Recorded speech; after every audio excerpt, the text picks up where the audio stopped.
6:30, and I am calling this regularly scheduled meeting of the Carson City School District School Board to order. Having a board meeting room full of students and parents is the best type of board meeting to have. So we welcome you all. We'll move on to agenda item 1, adoption of the agenda. And before we have a motion on that, I would note one minor change in the agenda on flag salute. The NJROTC, who is here, will be presenting the colors, and they will also be leading us in the Pledge of Allegiance rather than Trustee Ramirez. So at this time, is there a motion for an adoption of the agenda? I'll move that we accept the agenda as proposed. Okay, motion by Trustee Walker, second by Trustee Casiopo. Do we have any further discussion among board members on the adoption of the agenda? Do we have any public comment on the motion to adopt the agenda?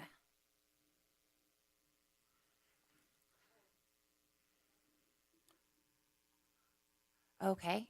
If you'd like to make public comment, it is only on this motion to adopt the agenda, and we would ask that you come to the microphone and item 1, adoption of the agenda, and please state your name for the record and keep your comments relevant to this agenda item, and your time will be limited to 3 minutes.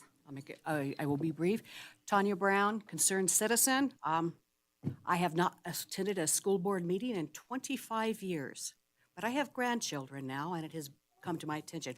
Under agenda item 1, I would like to go to bring up agenda item 13, informational items, where it says any citizen may request that an item be taken from informational items and discussed during this meeting. I'm asking that 13B, activities and events, be pulled for discussion. Thank you.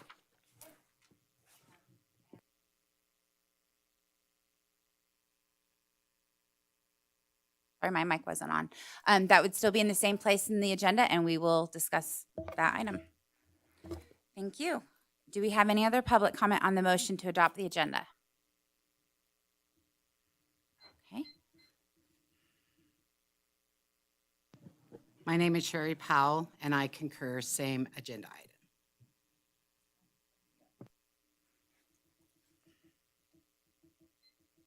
Is there any other public comment?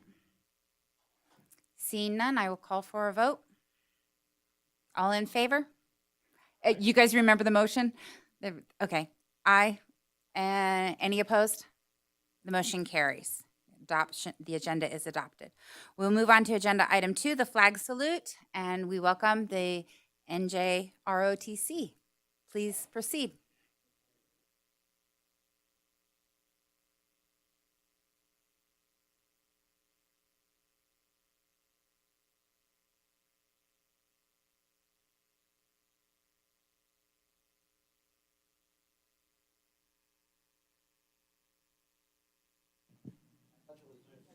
To the flag of the United States of America and to the republic for which it stands, one nation, under God, indivisible, with liberty and justice for all.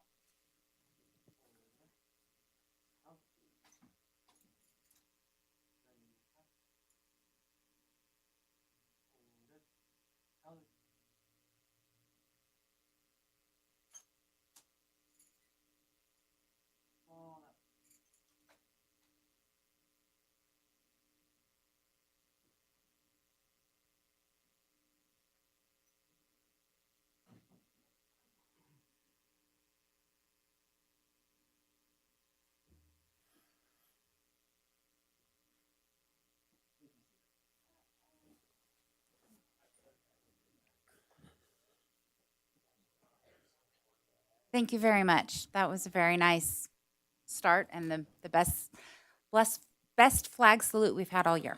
We'll move on to agenda item 3, which is the superintendent's report. This item is for information only, and I'll turn the time over to Mr. Fueling. Thank you, President Crossman. We'll jump here first to recognizing NJROTC, as long as we have the crew here. I think Commander Meyer is back there. So in addition to receiving a perfect score on their annual military inspection a couple months ago, and being dubbed the most exceptional NJROTC unit I have ever seen by Captain Tanner at NAS Fallon. The group has now been recognized as a distinguished unit for the 22-23 school year for being in the top 30% of programs as judged by administration, academic performance, military proficiency, and host school support. So I just wanted to make that quick recognition as long as they're all here. Great job, guys.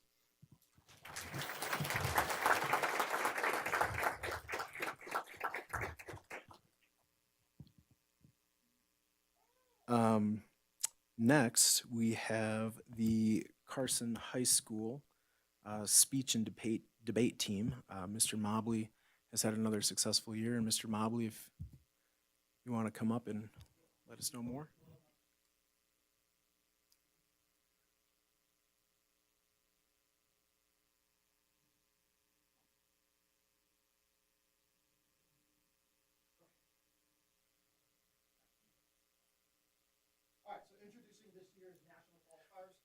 Can you use the microphone thing?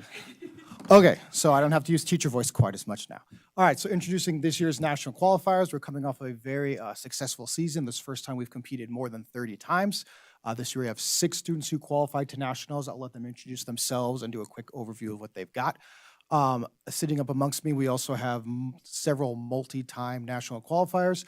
On my left, Abby just recently for the American Legion placed top 30 in the nation.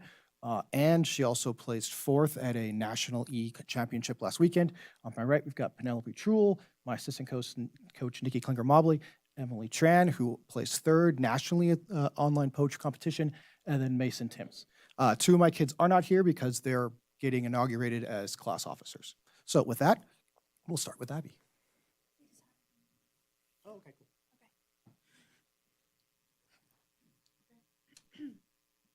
Hello, everybody. Good evening. My name is Penelope Truel, and this is my 2nd year qualifying for the national tournament for speech and debate. Last year, I qualified for Big Questions debate, and this year I have qualified in POI, or Program Oral Interpretation, in which I compile different works of literature and media, television shows, and tell one singular story. My piece particularly that qualified first in the district was about mental health awareness and drug addiction. And I'm really, really excited, looking forward to this year's national competition. Thank you. Hello, my name is Emily Tran. I qualified in the same event, Program Oral Interpretation, and my piece is something very near and dear to my heart. It is about the traumas that Vietnamese immigrants and refugees face when immigrating to America. My piece covers both the pre and post experiences of their U.S. arrival. This is my first year in speech and debate and my first year qualifying on a national level, and I am really looking forward to being able to present such a meaningful story to a national level.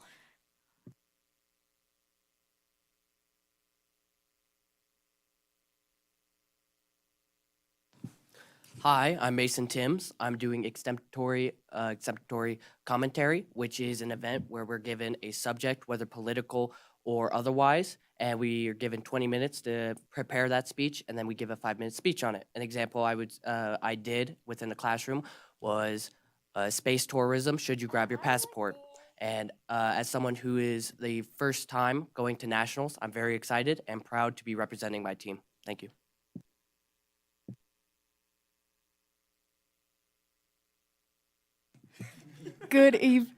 Is it on now? Okay. Good evening, everyone. You may be wondering how a girl born and raised in Carson City has this accent. And that is because I attended nationals for the National Speech and Debate Association last year in Louisville, Kentucky. And I brought it back with me. For the second time, I have now qualified in dramatic interpretation.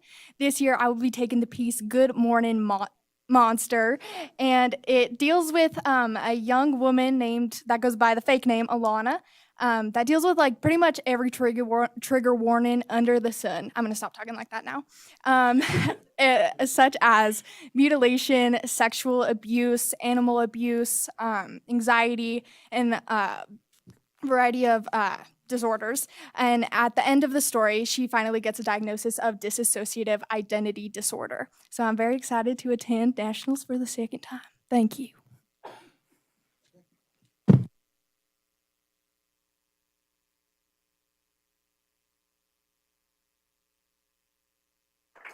And just a question for you, Mr. Mobley, where is nationals this year? This year, we're a lot closer to home. We're in Phoenix, Arizona. We Okay. leave June 11th. And are there any fundraising events on the horizon? Our big fundraiser coming up, we have our second annual debatable extravaganza. We will, and this is Friday, May 26th at the Tech Center, starts at 5:30. Basically a dinner theater, you come in, we'll feed you. Then we have a series of rooms. You can go and check out all our events, watch our national qualifiers. We've got some fun raffle prizes. So that's coming up right at the end of the month. All right, thank you. Thank you so much.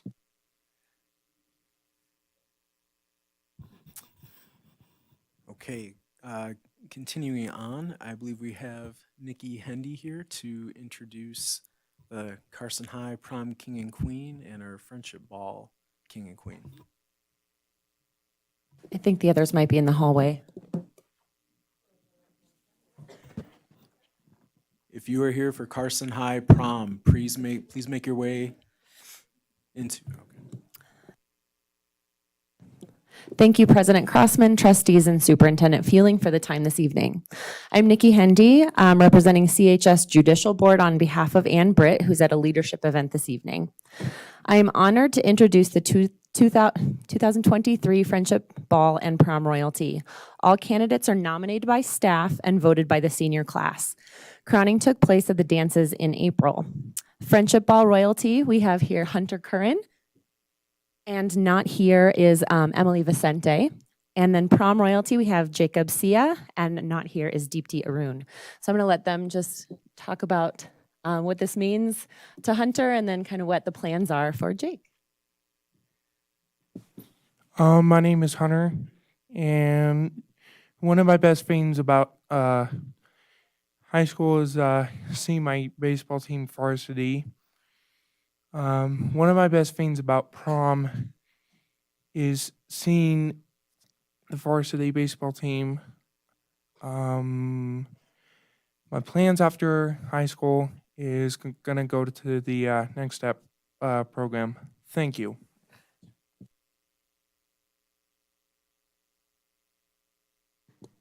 Hello. Open. Hi, I'm Jake. I'm Jacob. I plan on pursuing computer science because that's a pretty big thing in my family. Planning on going to UNR. Anything else I should mention? Oh, prom was cool. Yeah. I like the decorations. It was really well decorated, so I think they did a great job with that. Any questions? I just want to congratulate both of you. So congratulations. Thanks for telling us a little about what your plans are. And Jake, thank you. Someone's going to need to help your brother out eventually, so good for you. So he needs some help. Thank Anyway, you. congratulations to both of you and everybody involved.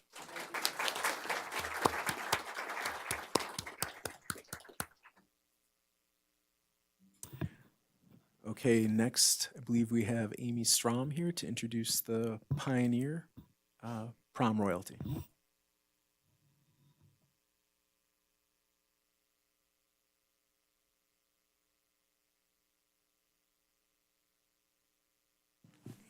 Good evening. I'm Amy Strom from Pioneer Academy. I'm part of the leadership team, and tonight it is my honor to introduce our prom royalty. We have our king, Ollie Hill, and our queen, Faith Hill, and I'll let both of them explain what their future endeavors are.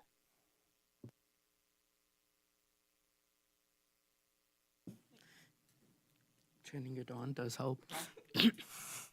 I am Ollie Hill.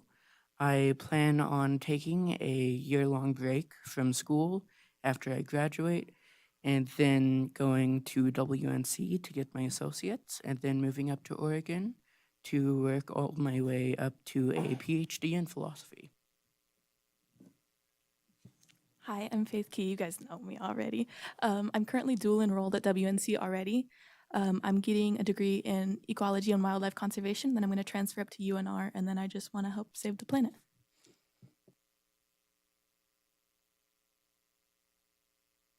Have any questions? No, just like Trustee Cassiopo said to the others, just congratulations. You guys did a great job. And I really wish that, I hope the debate team's still out there because I didn't get a chance to really congratulate them They did a terrific job, and they represent the Carson High School very well. So I hope they're still out there. And congratulations once again.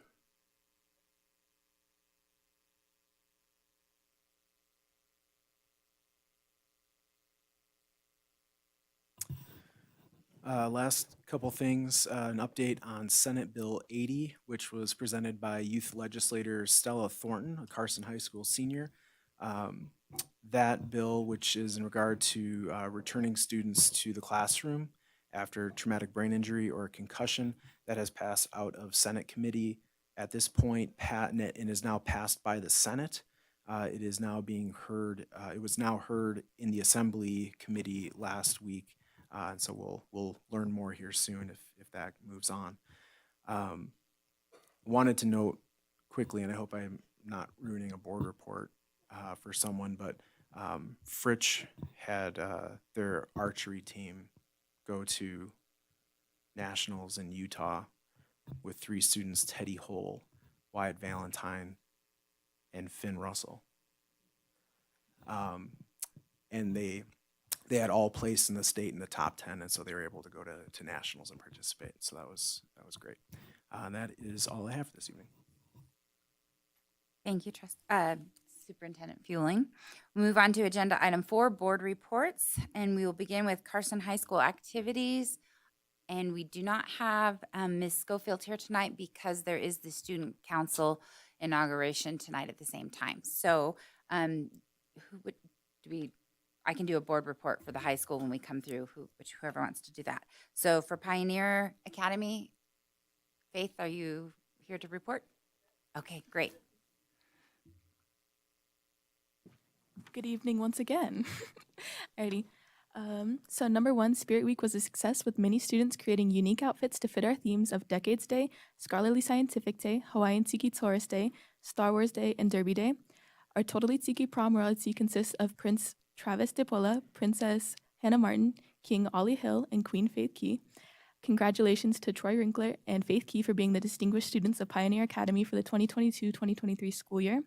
The Positive Vibes program continues to gain in numbers. Each week, staff note students who have gone above and beyond and increased the positive vibe at Pioneer or in the community for the week. To date, we have celebrated 286 positive actions.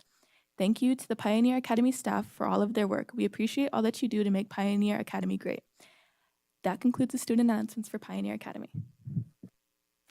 Thank you, Faith. And congratulations again. Our next item is the Nevada Association of School Boards. Do we have an update for that? Okay, go ahead, Trustee Varner. Yes, Director Harris wanted everyone to know that NASB is continuing the work on opposition to AB 175. And for people who don't know what AB 175 may be, it's a bill that would allow for the appointment of 4 school board trustees to the school board in Clark County.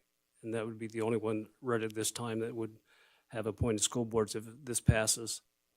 Yesterday at the legislature, the Senate Subcommittee for Education held a hearing on the bill, and there were several people who came out in support of the bill, and there was quite a few people who came out in opposition to the bill. And our NASB president, Bingachia, testified in opposition to it. And then just a reminder that the next meeting for NASB is in June in Ely. And that's my report on it. Thank you very much. We'll go ahead and move on to other board reports. Trustee Varner, do you have a board report for schools? I do. For Boardwalk Bray, Principal Raquetta wanted everybody to know that it's Staff Appreciation Week, and she wants to say a very special thank you to all of their staff for their hard work they do every day. She feels they are very fortunate to work with such a dedicated and caring group of educators. And on Thursday at 6 p.m., Boardwalk will be having a parent information night in the library so parents can learn about their approach to instruction this next school year. On Friday, May 19th, they will be celebrating with a Moms and Muffins event, and they hope that all the moms come out, and if somebody doesn't have a mom and the mom can't make it, feel free to bring a grandmother or aunt or some other important person in your life, even if you're dad. And last time I attended the Dads and Donuts event, and there were so many people that showed up, so many dads that showed up, which was very, very good, that they actually ran out of donuts and they had to run out and get more donuts. So they're planning for a very large group this time, so hopefully they'll have enough donuts or muffins for everyone. And that's it for Boardwick. And then for Fritz Elementary, Principal Brown would like to everyone know that they're celebrating Bike to School Week, or day, excuse me, on Thursday, May 11th, and they would love to see a big parade of riders. They will depart from the John Matkins Park in Silver Oak at 7:50 a.m. And they remind everybody to please bring a helmet for safety. And it's only for bikes. They don't want any scooters just for safety purposes. So that's my report for Fritz. Thank you. Trustee Walker, do you have a report tonight?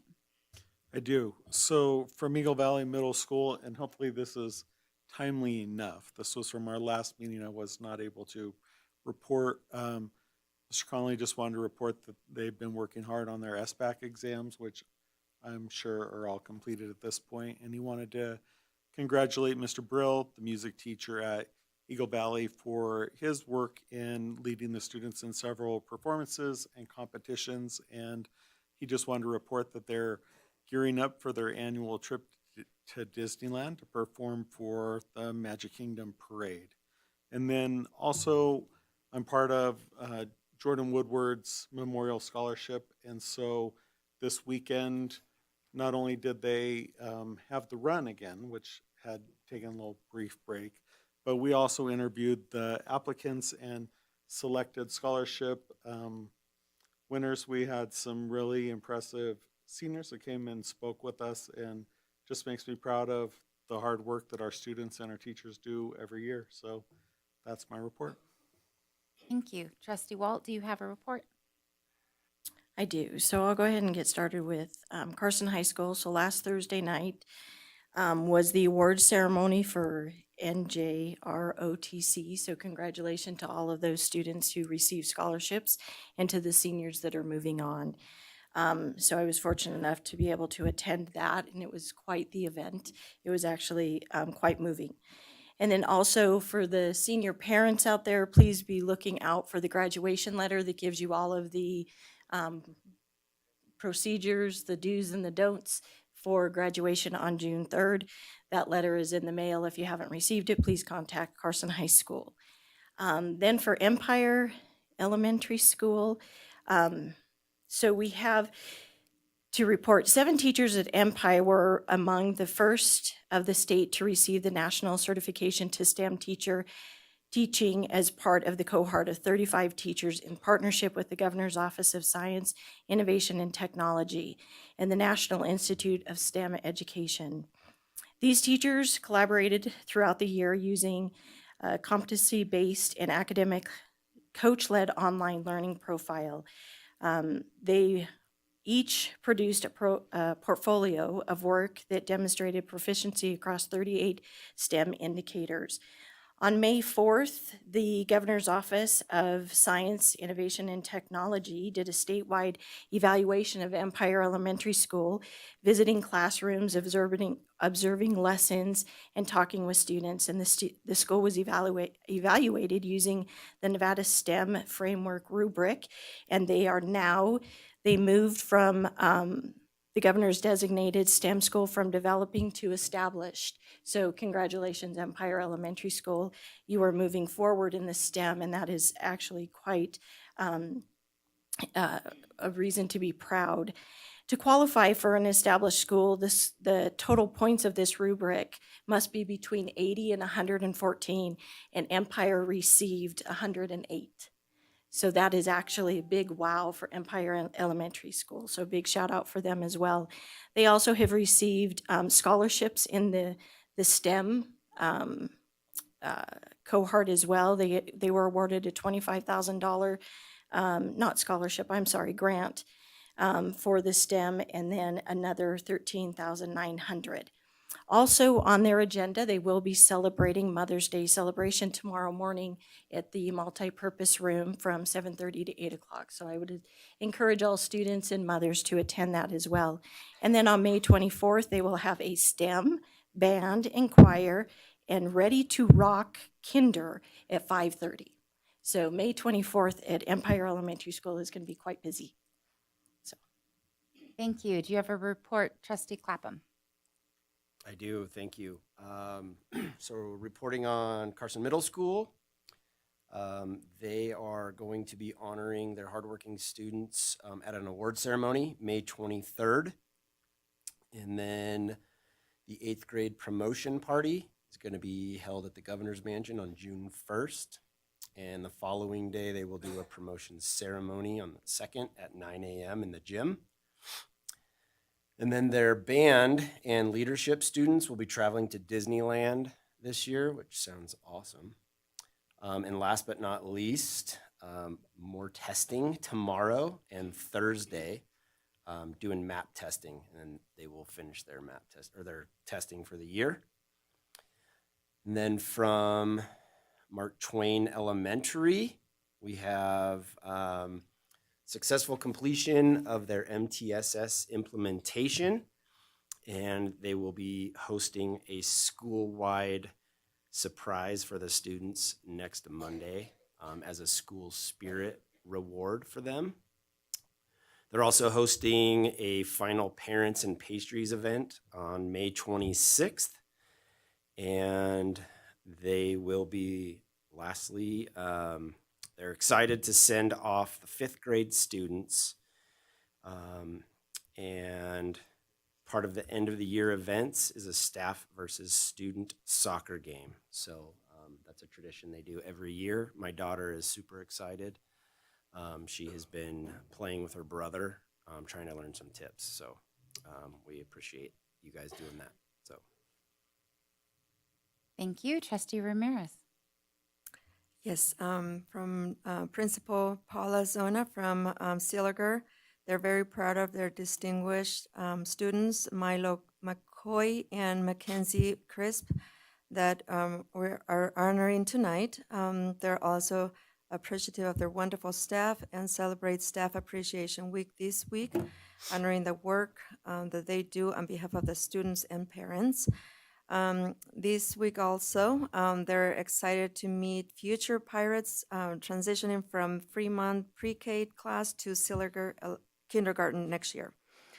The 5th graders are also wrapping up the week with the Colonia Feast after studying about our history in social studies.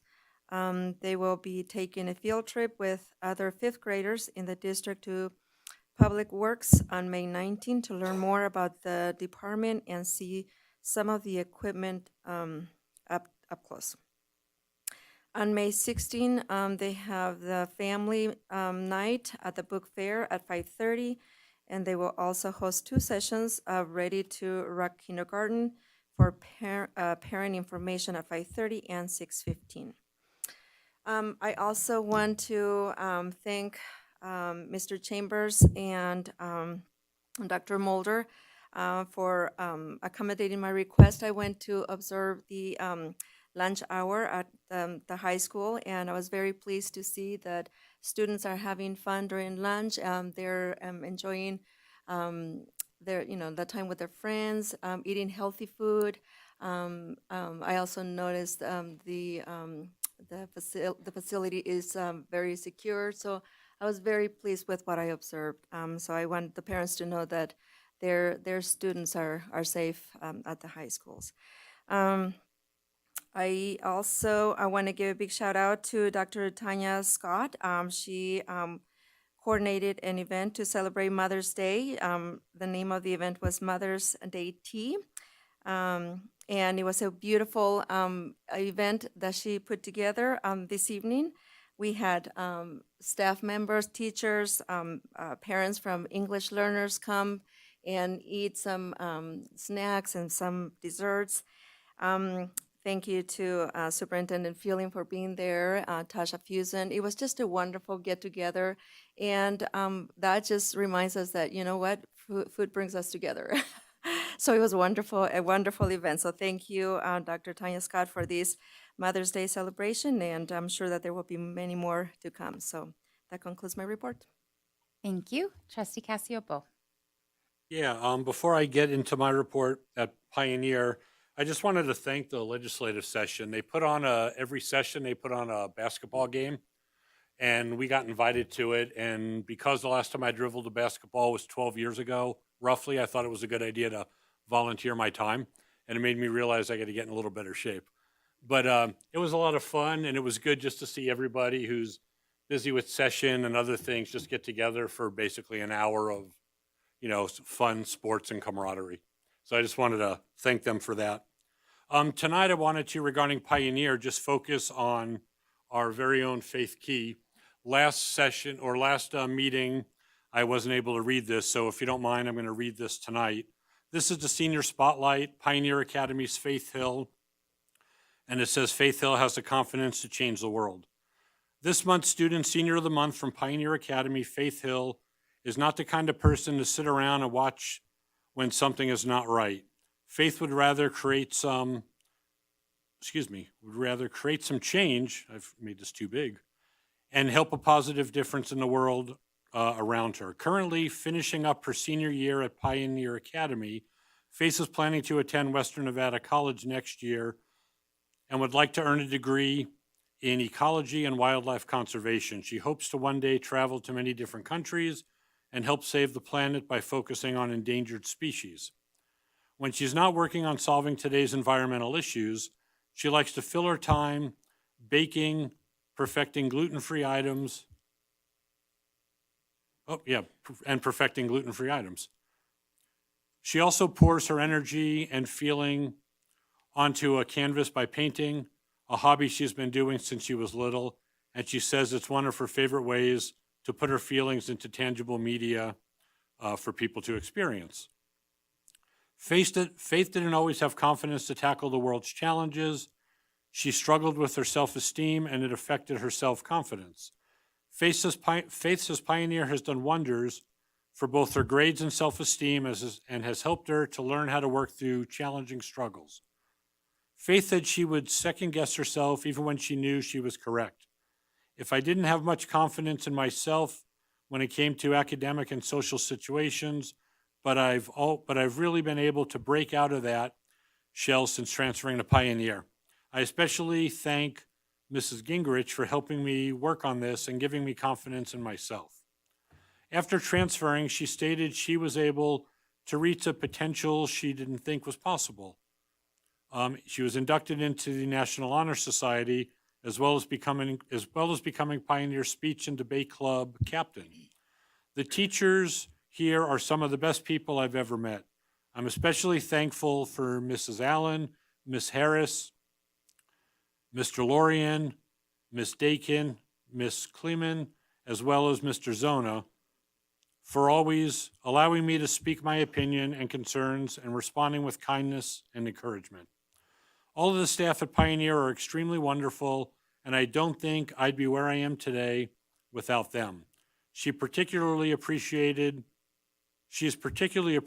of her speech and debate coach, Mrs. Schufelt, and said she helped her immensely in so many ways by always being available for her when she needed someone. The teachers and staff aren't the only ones Faith says have helped her over the years. She credits her mom for much of her success. She's the strongest person I know. She's helped push me through and allowed me to reach my full potential. She always took care of me even when she herself was struggling. Pioneer teacher and speech and debate coach Ms. Schofelt stated, Faith is an amazing person and an excellent student. As captain of the speech and debate team this year, she did a wonderful job supporting and helping her teammates. She is a ray of sunshine in an increasingly dark world, and I am grateful to have been able to work with her and mentor her. She gives me hope for the future because she is not the kind of person to sit and watch when something is not right. She is an example to her peers and positive actions for change.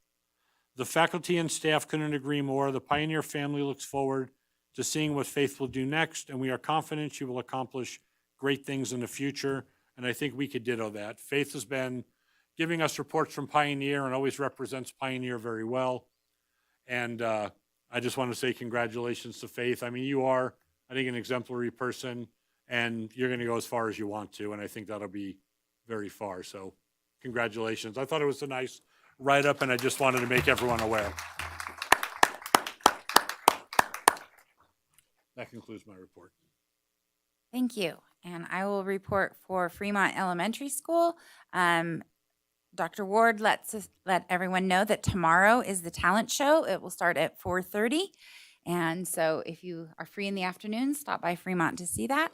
Also, the PTA is hosting a fun run on May 17th, and their goal is to reach 10,000. If they do, Dr. Ward will sleep on the roof of the school overnight on the last day of school. So if you are interested in seeing that, send those kids out and have them run.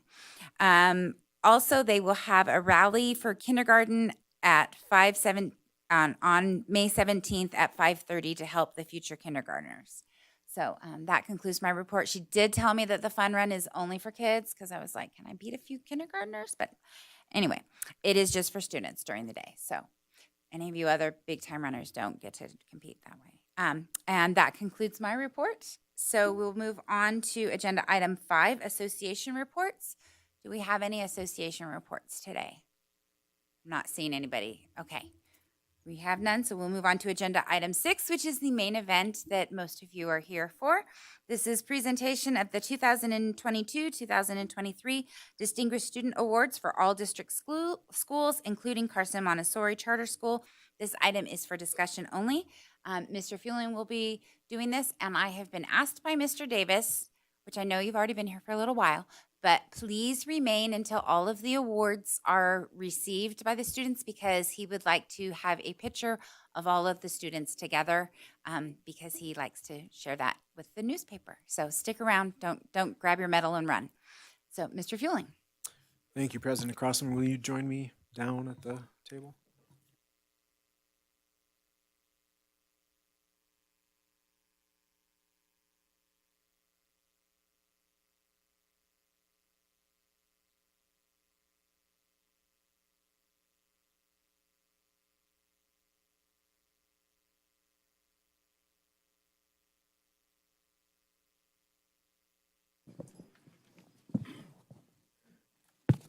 Okay. Thank you. Sorry, as we get started, parents, if the camera angle where you're at isn't working for you, you're welcome to get up, move around, even come back here. But it looks like you're going to face them, so it might work out all right. But just in case, I wanted to let you know you can get a better angle. All right. So trustees, as you're maybe aware, and we have a couple new trustees, so maybe not. Many years ago, the board decided that there are many students who get recognized for various things like sports or getting really good grades, being in certain clubs. But there's a lot of kids doing a lot of great things that don't always get recognized. And so this award is effectively recognizing awesome kids who are just awesome. And so the board officially calls it the Distinguished Student Award, but it's the Awesome Award, basically, just being great. They're nominated by staff members. I think ultimately the principal finalizes that nomination and recognizes them to be here this evening. So without further ado. Mr. Fueling, yes, sir. I got a text from someone. We might want to let the students in the hall know if they're getting an award, they might want to enter the room. Okay. Yeah. Okay. Thank you, Mr. Chambers.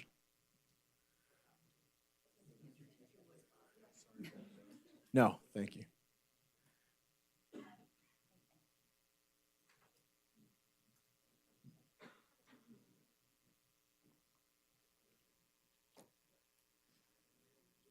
Come on in, guys.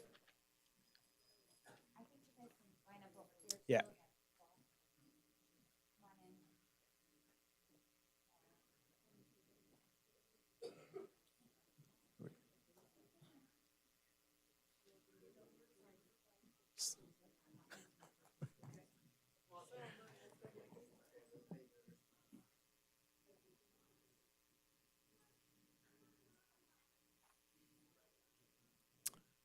Okay. There's, yeah. This,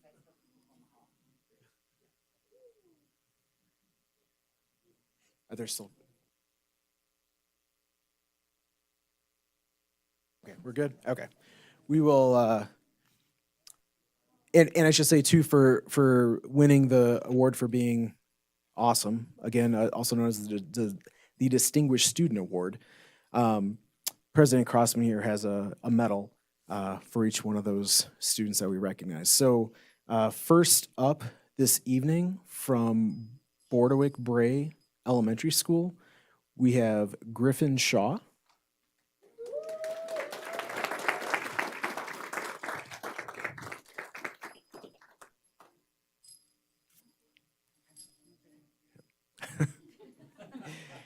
And, oh, I'll get him. And we have Sadie Parr.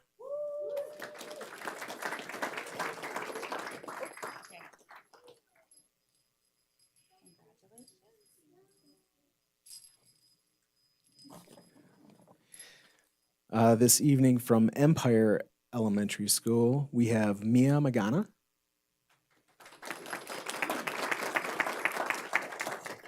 Congratulations.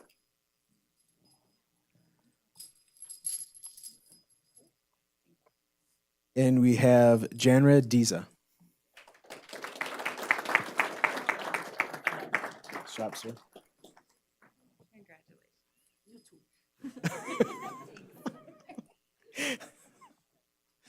That was funny.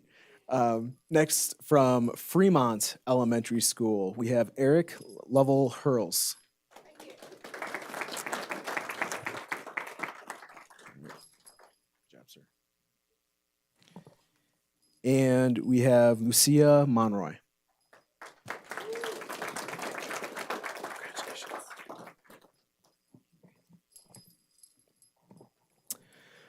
From Fritch Elementary School, we have Mackenzie Galbon.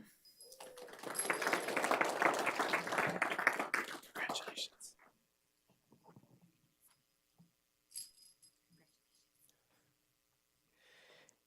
And we have Hawkeye Syndergaard.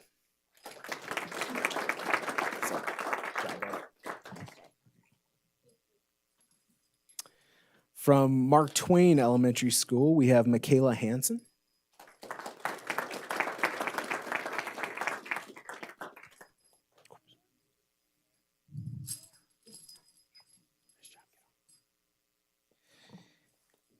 And we have David Carrasco.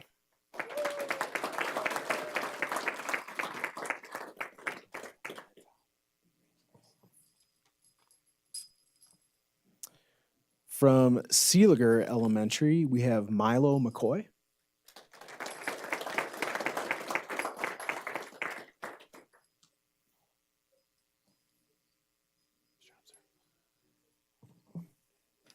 And Mackenzie Crisp.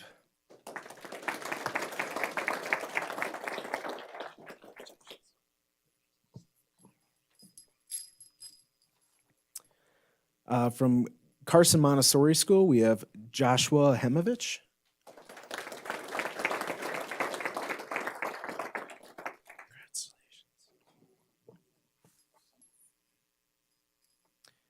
And we also have Saray Lenz from Carson Montessori, who is not here this evening. Carson Middle School. So one thing I forgot to say, these are all fifth graders, if you didn't know. So it's a fifth grade, eighth grade at the middle schools, and 12th graders from the high school. So from Carson Middle School, we have Julie Salanoa.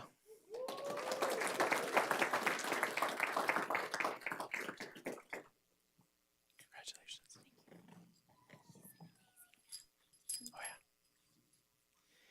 yeah. And Jeremiah Urbina.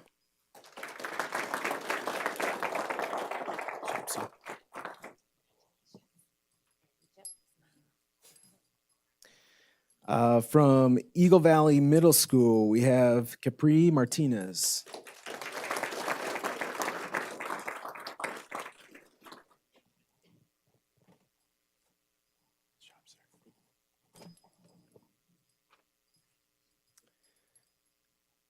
And from Eagle Valley Middle School, we have Nicole Bordeaux.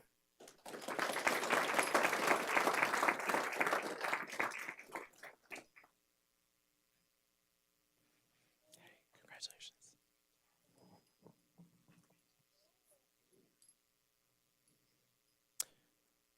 On to 12th grade, we have from Carson High School, CJ Sampang.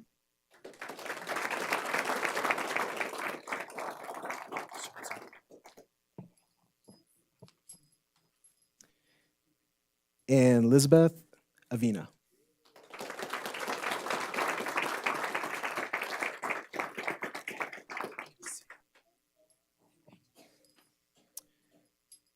And from Pioneer, we have Troy Winkler.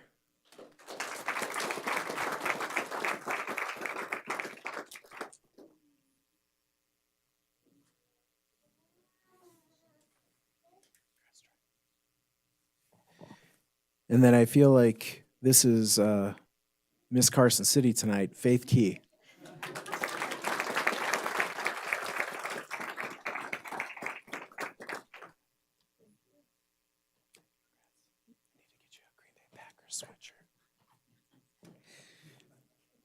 Sorry, I'm a Packers fan, and the Bears is killing me.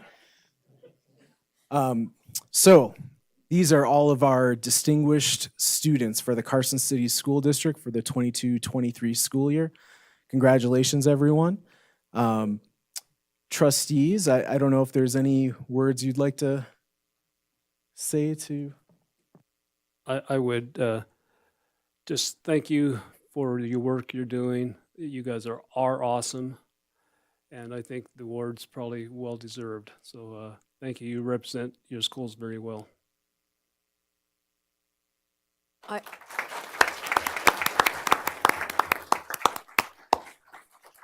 Go ahead, Lupe. I also want to thank you for your dedication, and parents, I want to thank you for leading your children the right way. So thank you for being involved in your children's education.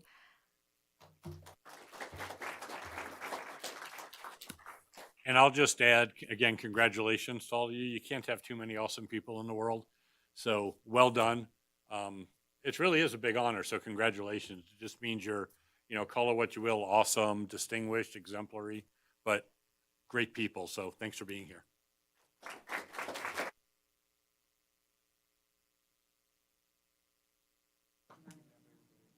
Okay, so every student who is recognized, the gentleman in the blue shirt and blue tie back there, Mr. Davis, he wants to get your picture as a group. So if you could all kind of start.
Keep smiling.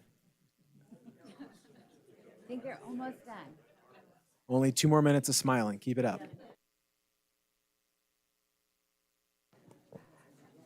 Okay, looks like pictures are winding up. I am going to go ahead and call a 5-minute recess for our board meeting and give you a chance to give your congratulations. So we are in recess.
will reconvene the school board meeting. Before we move on to agenda item 7, Trustee Varner wanted to add some additional comments to his board report. Yes, thank you for the opportunity. I had the privilege of attending the OCEA Light of Education Award dinner the other night. And I just wanted to take a minute to congratulate all the Light of Education Award winners. We had a lot of awesome people teachers who won these awards. Mr. Russell's wife won one, and it was just a really great turnout. And one thing I was kind of not surprised, but glad to see is they asked who had graduated from Carson High School and who had come back to teach at Carson High School. And there was quite a few teachers who stood up and indicated they had graduated from Carson High School and had came back.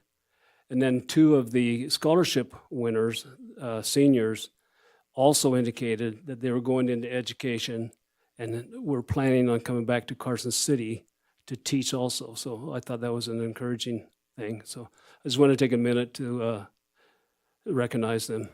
Thank you. Thank you. And I'll go ahead and move on to agenda item 7 now, which is public comment. And comments will be accepted in person or through virtual participation via email at publiccomment@carson.k12.nv.us no later than 12:30 p.m. the day of the meeting. Email for public comment must include the submitting party's full name. Email for public comment will be posted as a supplemental document, and copies will be provided to the board members. The names of those who have provided virtual public comment will be read during public comment, and the emails will be included in the record, but the virtual public comment will not be read during the meeting. Comments may be made by members of the public on any matter within the authority of this board. I guess before that, I will note that we have received public comment via email.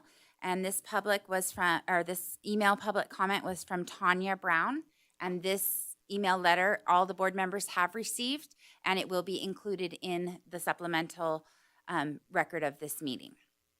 Comments may be made by members of the public in person on any matter within the authority of this board. Please note that public comment will be taken on items marked for possible action before action is taken on such items, and members of the public are encouraged to comment on such items at the time they are being considered. Although members of the board may respond to questions and discuss issues raised during public comment, no action may be taken on a matter until the matter is placed on an agenda for action at a meeting of the board. In making public comment, speakers are asked to come to the table or podium, sign in, speak into the microphone, and identify themselves for the record. Commentators are instructed to limit their comments to no more than 3 minutes and to not simply repeat comments made by others. This item is for discussion only. Do we have any in-person public comment?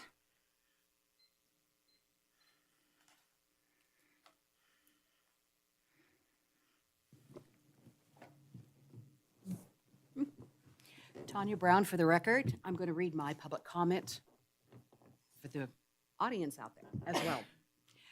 Okay, I'm going to just tell you briefly how it came about. My granddaughter has some major health issues going on to begin with, and last week she was having a colonoscopy and a endoscopy done at the same time, so she had it coming from both ends. And I said to her, so when is your graduation? Because Grandma would like to come. And she says, I'm not going. I said, well, why not? She said, because she's missed too much school. She has enough credits to graduate and go to high school. Okay? So I'm writing this letter because this has come full circle again 20 years later. Now it's my granddaughter. I have lived in Carson City for 52 years. I attended middle school through high school. I have 2 grown children who attend the Carson City Public Schools, and now I have 2 grandchildren attending our public schools. When my daughter was a senior in high school, she had developed some major health issues. It was asthma that had gone undiagnosed for some time. As a result, she was unable to attend in person, although she was able to make up her schoolwork at a slower pace prior to graduation. As a result of this, she had been precluded from participating in her high school graduation with her fellow students and friends. So she went from kindergarten all the way through her senior year. So the day of her high school graduation, she had to sit on the bleachers as her friends and students received their diplomas. She was not allowed to walk with the students and pick up a non-diploma. As a mother, this was extremely painful for me to watch my daughter being so upset that she was not allowed to participate in what would be one of the most special days of her life, her graduation day. It broke our hearts because due to no fault of her own, she had become ill. This is the reason I'm writing this, is because now this has come full circle again, but now with my granddaughter. My granddaughter has some health issues that has prevented her from attending school. She has had COVID twice, along with some other medical conditions. 2 of the COVIDs, twice in this last school year. Once, the first time, she was out of school for 10 school days because she kept testing positive. So that's being held against her under your policy. And then the second time, about 4 days. So she's got approximately 14 days of COVID on top of other issues. Okay. And now because of the following email from the Eagle Valley Middle School, which we've attached, my granddaughter is not going to be able to participate in any of the 8th grade celebration activities or attend her own graduation, even though she has enough credits to graduate and go on to high school. My daughter is now having to relive those painful memories. Now you can have a better understanding why I say this has come full circle again. Enough is enough. No child should be penalized because by no fault of their own they have become ill or injured. All Carson City schools should allow a child to participate and walk with their class and receive their diploma or are handed a non-diploma. It should also be noted that, thank you. Thank you for your comments. I will let you know that the rest of your written comment is included in the record as well. And this is why I asked for 13B to be pulled. Okay. To have a discussion. Okay, thank you.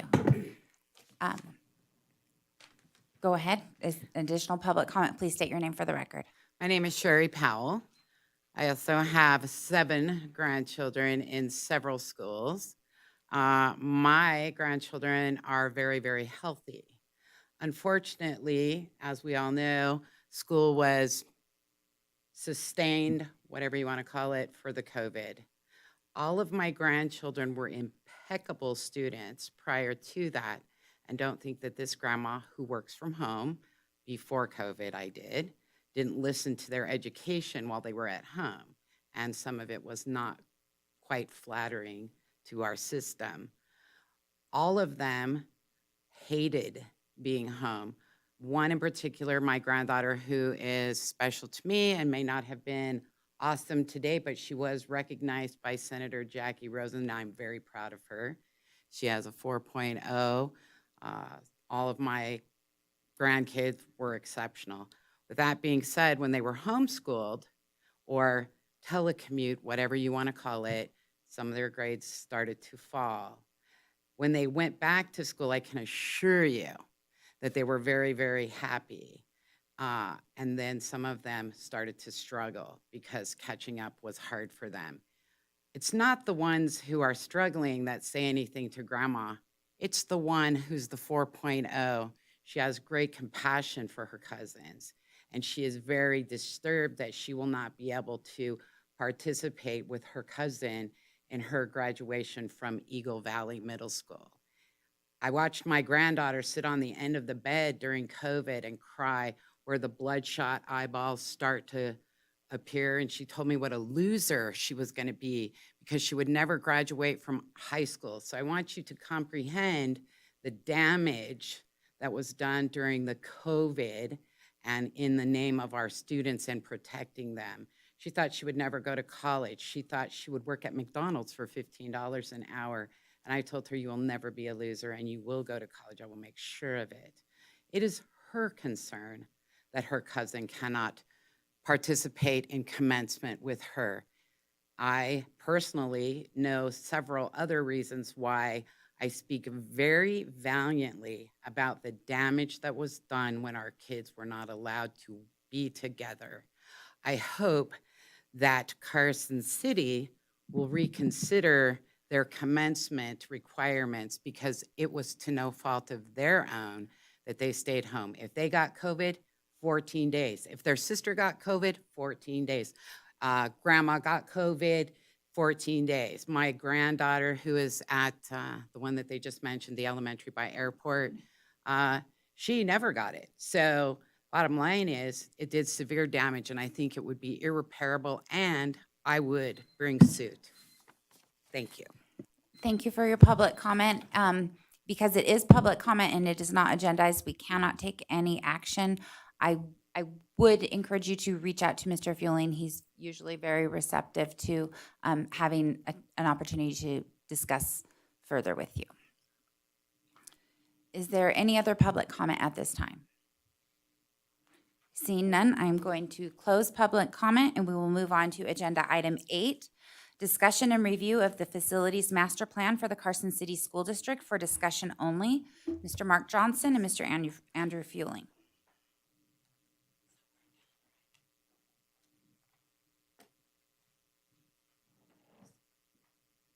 I'm behind AJ all the way.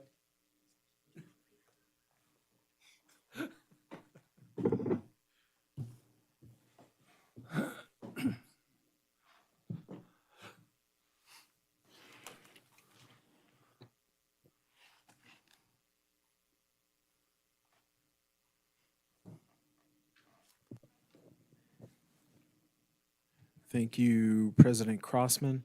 I'm joined here this evening by our Capital Projects Director, Mr. Mark Johnson. You can direct all questions to him. Okay, so as you may know, the district, I believe it was beginning with the 2010 rollover bond question that was passed, which in the process, the school district actually lowered its debt service levy from 47 cents to 43 cents. What began out of that, in the voters of Carson City generously approved that rollover bond question. But what was born out of that was a committee to review ideas for capital projects, needs in the district. And that is called the Facilities Master Plan Committee. So that's looking at potential projects and ultimately giving recommendations to this body for approval. Once that approval happens and these projects go on the capital improvement plan, then that committee turns into what we call the Bond Oversight Committee. And so then we are regularly reporting back to that committee on progress as those projects come to fruition. Tonight, we're presenting, really this is the last, this presentation up here is the last presentation that we gave at the Facilities Master Plan Committee, which included many projects and has been recommended for consideration. And I should say too, the step after this then is and this is not for action tonight, I'm sorry, but we are, in presenting this, this is what will be put onto the capital improvement plan. The capital improvement plan is a part of the school district budget that we will be presenting at the next meeting. So effectively, at that point, you'll be approving the capital improvement plan, and then we move forward with those projects.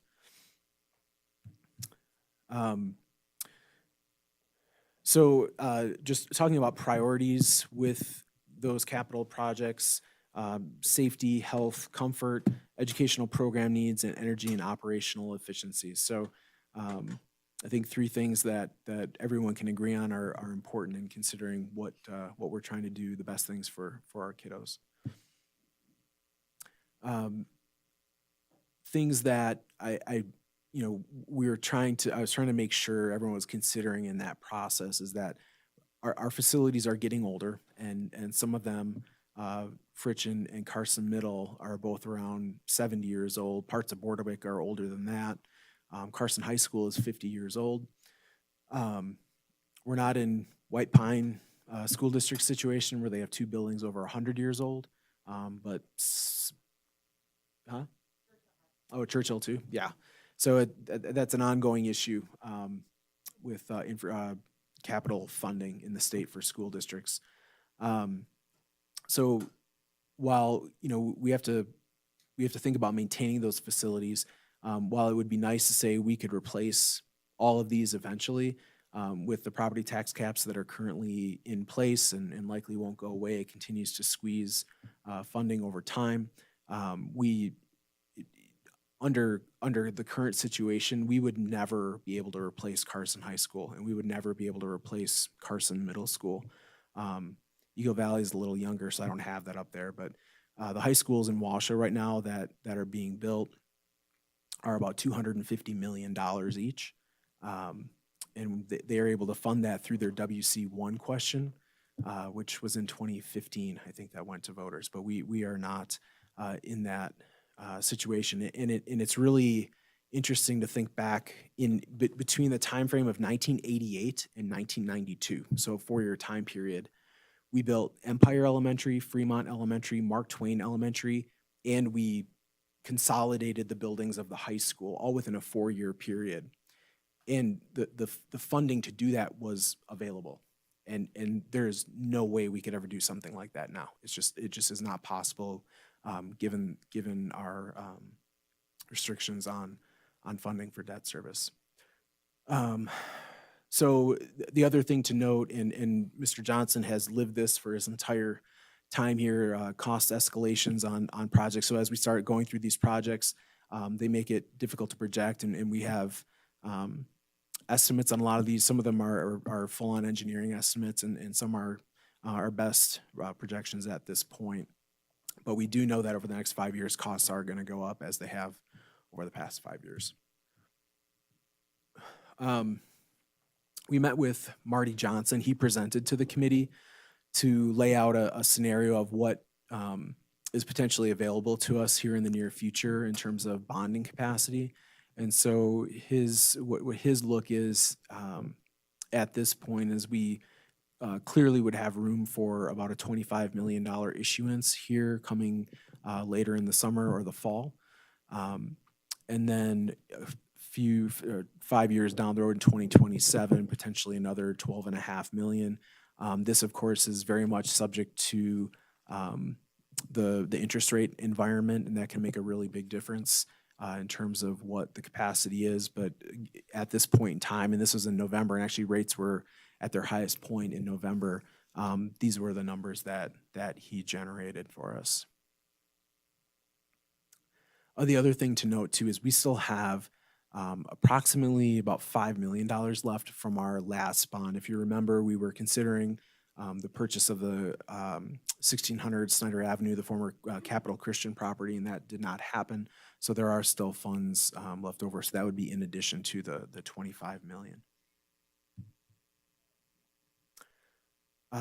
So the document, and this is in your board pack, it's kind of the fine detail document that Mr. Johnson put together, listing out really every project at every site that we are considering. And so from that list, we've come to recommended projects from the committee. So on a district-wide basis, looking to have an HVAC assessment done. And this is something that we know across many of our schools. We have concerns, Carson High School being a primary one, but you may hear complaints sometimes about rooms being too hot or too cold. And this is the sort of thing that we need to get a full assessment on district-wide so that we can ultimately improve some of those pieces of our facility.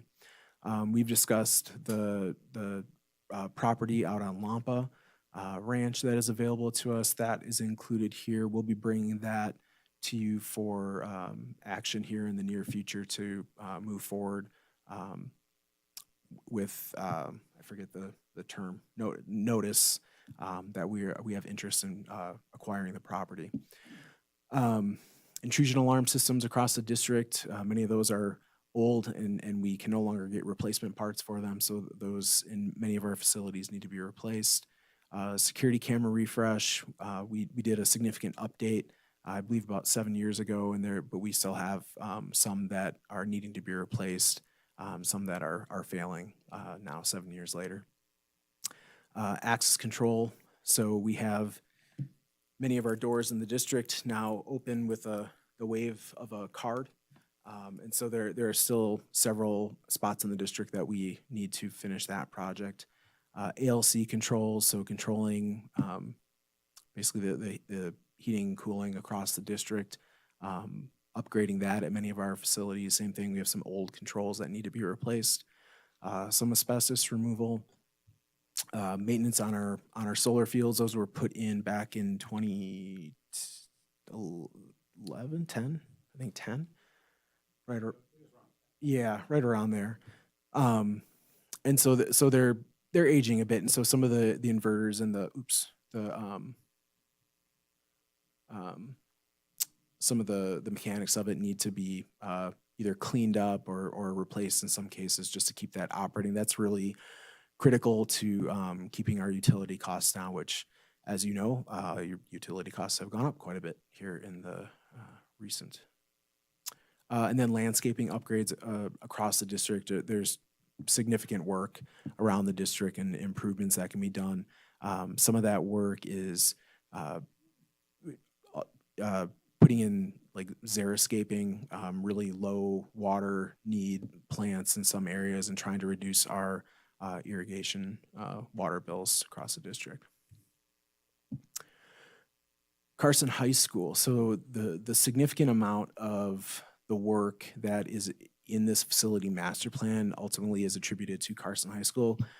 What I'll say is since in the 10 years I've been here, we really have not done much work at Carson High School. So there was some fencing work done, part of a parking lot, I believe, that we did. And I'm trying to think, there was one more thing, and we have an ongoing project of the locker rooms at phase 2 at Carson High School. But that's really minimal considering we've spent, I think, probably close to $50 million in the last 10 years. So Carson High School is, I don't want to say it's been neglected, but there have been other priorities. And so I think this kind of reflects that it's time to do some work at Carson High School. So looking at replacing the bleachers in the main gym,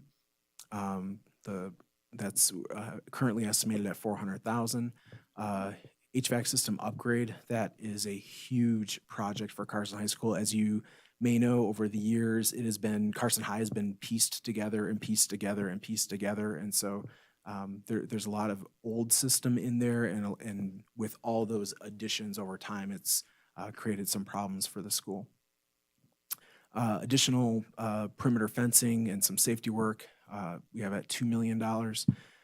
Chemistry room remodels at $200,000.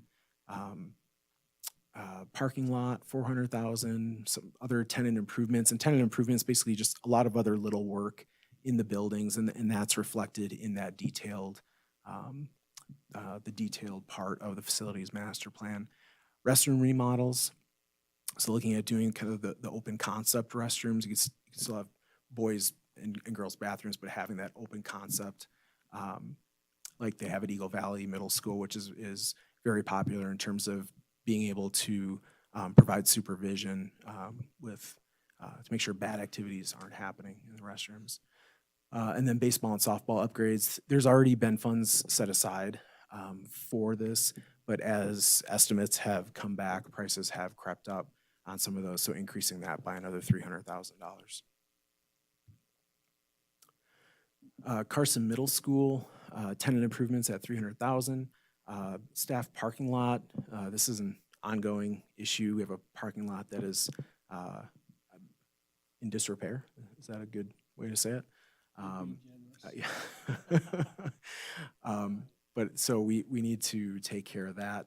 And then potentially doing similar bathroom remodels at Carson High School, or that we're considering at Carson High School there, and that we don't have a firm price tag on, but that's a bit of a placeholder number at this point. Eagle Valley Middle School. Eagle Valley has had a significant amount of work done over the last years. One of the things, if you've been there and you've seen the outdoor classroom, looking to do a shade structure over that just so it makes it a little more comfortable for use during the year, and some tenant improvements at $100,000. Boardwick Bray Elementary School, we have a significant remodel of a gutting of a restroom. And then also a remodel of the entire formerly, or the alternate standards rooms at Boardwick, and that has come in. We already have, I think, $100,000 set aside for that, and those numbers have gone up significantly in the process. So we're now at about $1.5 million for that work. Boilers at Bordewick need to be replaced, and then other tenant improvements. Empire and Pioneer both having some tenant improvements in those facilities. Fritch Elementary, the parking lot needs to be redone, so that's $200,000. Fritch, again, being an older site, we have some more money set aside for tenant and other site improvements, and then adding a pre-K playground. So the idea is we're trying to expand pre-K so that we have at least one pre-K classroom in each one of our grade schools. But there's very specific rules about what a playground has to look like for pre-K with the state enforcing that. So that would need to be put in. Some tenant improvements at Fremont, and there was recently, in the past 6 years, a lot of work done at Fremont. PDC, some tenant improvements there. Mark Twain, some tenant and site improvements. And Seeliger, some site improvements. Some improvements at the district office, mostly with roofing concerns after my ceiling fell through in my office and in the major meeting room that we have. And then in transportation, so we already had $100,000 set aside for a renovation to make the final, there's three, I'm trying to think of the word, like the garage. Tenant improvement? Well, yeah. No. We're looking to make the bus barn and transportation area better. I'll leave it at that. We can get into more details later if necessary. So those are the primary projects. In total, that's around $27 million. Again, Carson Middle School, we don't really know what the number is there. We have $4 million, but we're right in the ballpark of the amount of money we have available to bond for and that we still currently have available on hand. Again, about a little more than our $5 million. Some things that were talked about, there's many other things on the list, but two things that were talked about that are pretty significant costs and have been left out. But just a note for you is the idea of building a performing arts center for Carson High School. We have that pegged at $20 million.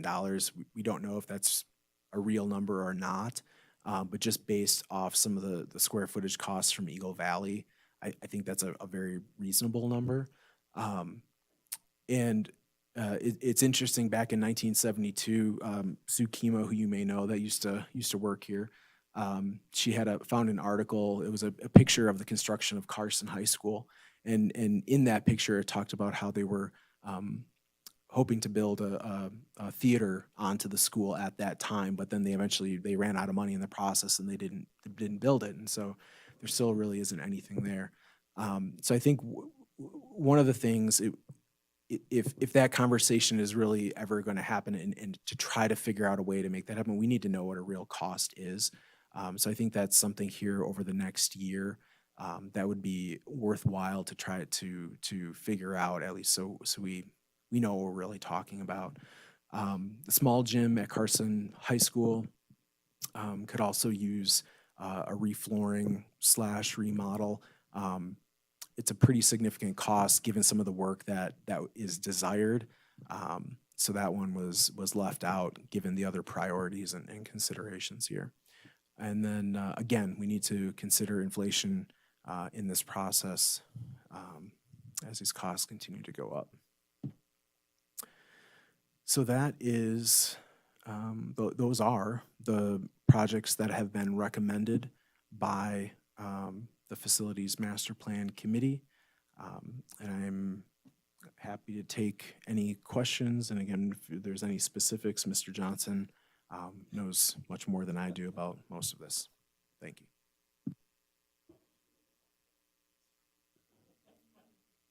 I do have a question. Maybe I misunderstood what you said. Did you say that each elementary school is going to have a pre-K class? Yeah, not starting next year. We're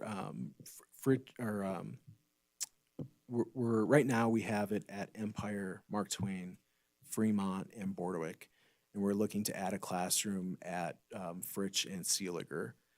Next year, I think we're only adding it at Fritch, and then the following year will be at Seeliger. Because I see you have money set aside for a pre-K playground at Fritch. Do the other schools have a state-approved pre-K playground, I guess, for lack of a better term? They do. And it really is a very specific thing. Fritch is set up. I don't know that full cost will happen. They actually have kind of a nice area set up that we can probably work with, but there is some improvement that has to happen. But it is really stringent on what the playground has to have, what it has to offer. I mean, they're putting a yardstick into the wood chips to make sure they're at least 9 inches deep. It's a pretty significant process. Well, thank you guys for the work, and I personally would like to explore the option of maybe a theater in the future at Carson High School. Maybe if, like I said, in the next year, we can get some estimates on what that may cost.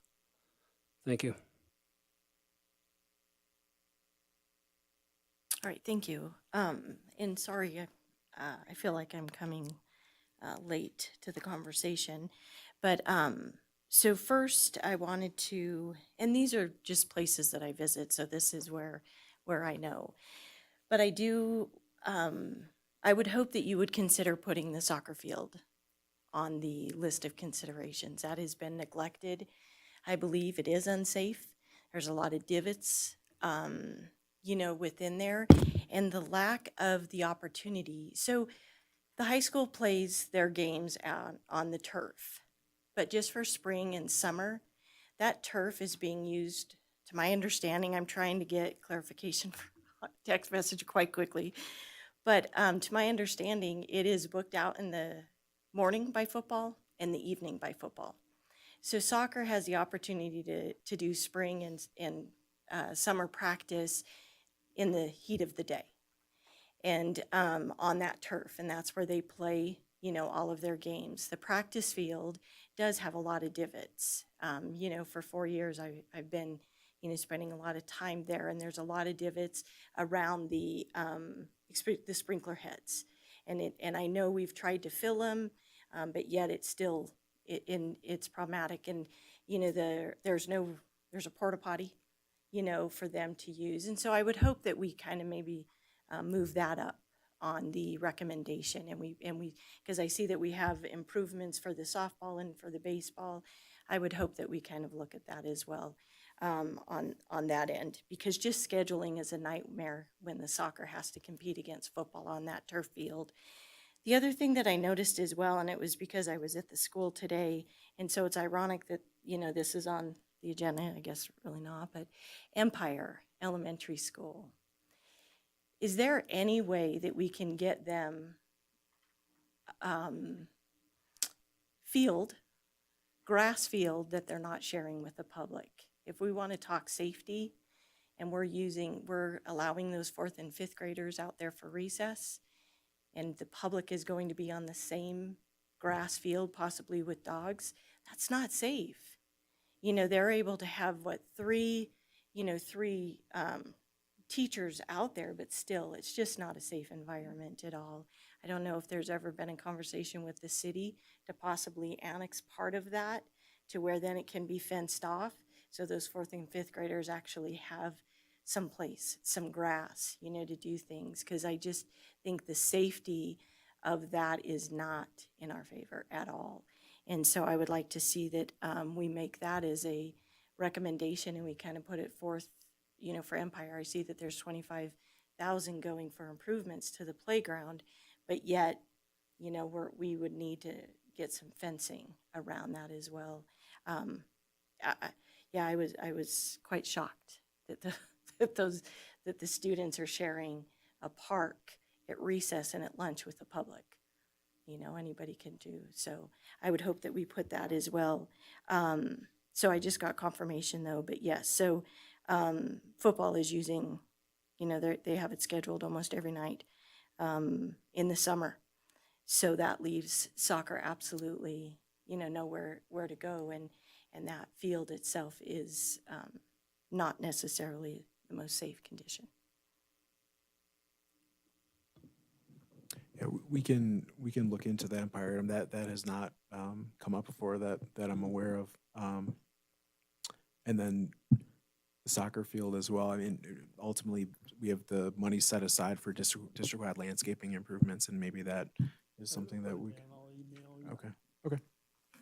Well, And age, oh, I'm oh, sorry. I was just going to say, I have a question on the baseball and softball upgrades because I think it was last year we approved the baseball infield. Is this a different, and I don't think that got finished, but was the money already allocated for that? And are these additional upgrades to those fields? So I'll just say we set money aside for the initial cost, thinking that we would get it done this last summer, and then as We ran out of time last year to get the heat in to get it done, so we stopped it. And then we went out and reworked the plans and we're getting it out to bid now. Be July 5th, as soon as baseball's off of there. So is the 300,000 include that infield or what are these additional upgrades? It's infield for softball, infield for baseball. Okay, so that is what we talked about last year? Yes. Okay. We just ran out of time. We ran out of heat to get it done because we want the grass to grow. well, and I would add too, as some of these estimates have been coming in, the quote, yeah, they've been going up. Cost escalation for construction. You know, as I'm listening to this, I think one of the things in my brain is I'm trying to figure out what are the priorities. I'm seeing a lot of dollar signs. I'm seeing a lot of projects which are important to a lot of different people. And so it's hard to say, is soccer more important than baseball, than, you know, bathroom upgrades or a gym or a theater at the high school? You know what I mean? All the things are needed. And so I think what might be helpful is in the work with the committee is to really kind of prioritize some of those, because if the majority of us are like, well, this really needs to be, you know, a priority, that's one thing to look at. And I think another option might be really utilizing some of our other campuses in those peak practice times so that we don't have the soccer kids out there in the 100-degree weather. Maybe they could use one of the middle schools, or, you know, I know Sealiger has that huge field in the back that hopefully is in good shape. So I'm just saying maybe a little bit better coordination is going to help serve the needs of the community a little better. And we'll certainly look at that. And I didn't, I guess, maybe go through that entire process, but when initially presenting to the Facilities Master Plan Committee, we listed basically every project that we knew about. And we generated priority ratings for those for consideration in the discussion. And it was something that then after we talked through that, we sent it out to, oh, right, yeah, we even have it colored with pretty colors to know what level of priority. But it was sent out and shared with everyone on that committee so that they could provide feedback, and with the principals and that sort of thing. So these are items that hadn't been considered, just weren't aware of. So I think in the grander scheme of things, we can consider that and just see if there's something we can do. Just listening to Trustee Varner and Walt, you know what I mean? It's one of those things that we just see a list like this, we're like, and we need this, and we need that, and we're having people complain to us about blank. And so it's just kind of putting it in perspective.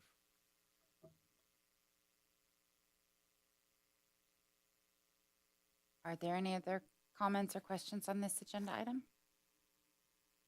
Okay, thank you very much. We'll go ahead and move on to agenda item 9, which is informational report on a study commissioned by the Carson City School District to forecast student population by residents in the district for 2024 through 2029 for discussion only. I'm just gonna say, saying 2029 really makes me feel old because it seems like Y2K wasn't that long ago, and that just kind of blew my mind right now.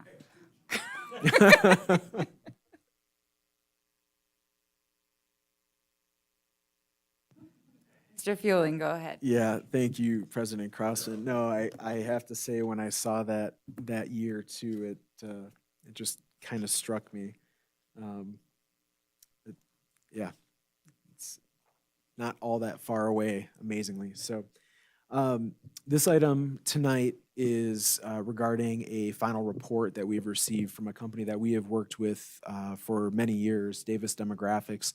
They're a specialty company in what's called geographic information systems, just basically using gosh, I can't, like, software to try to spatially kind of make sense of the world, and you can put all sorts of data into it, and they are able to do some pretty incredible things.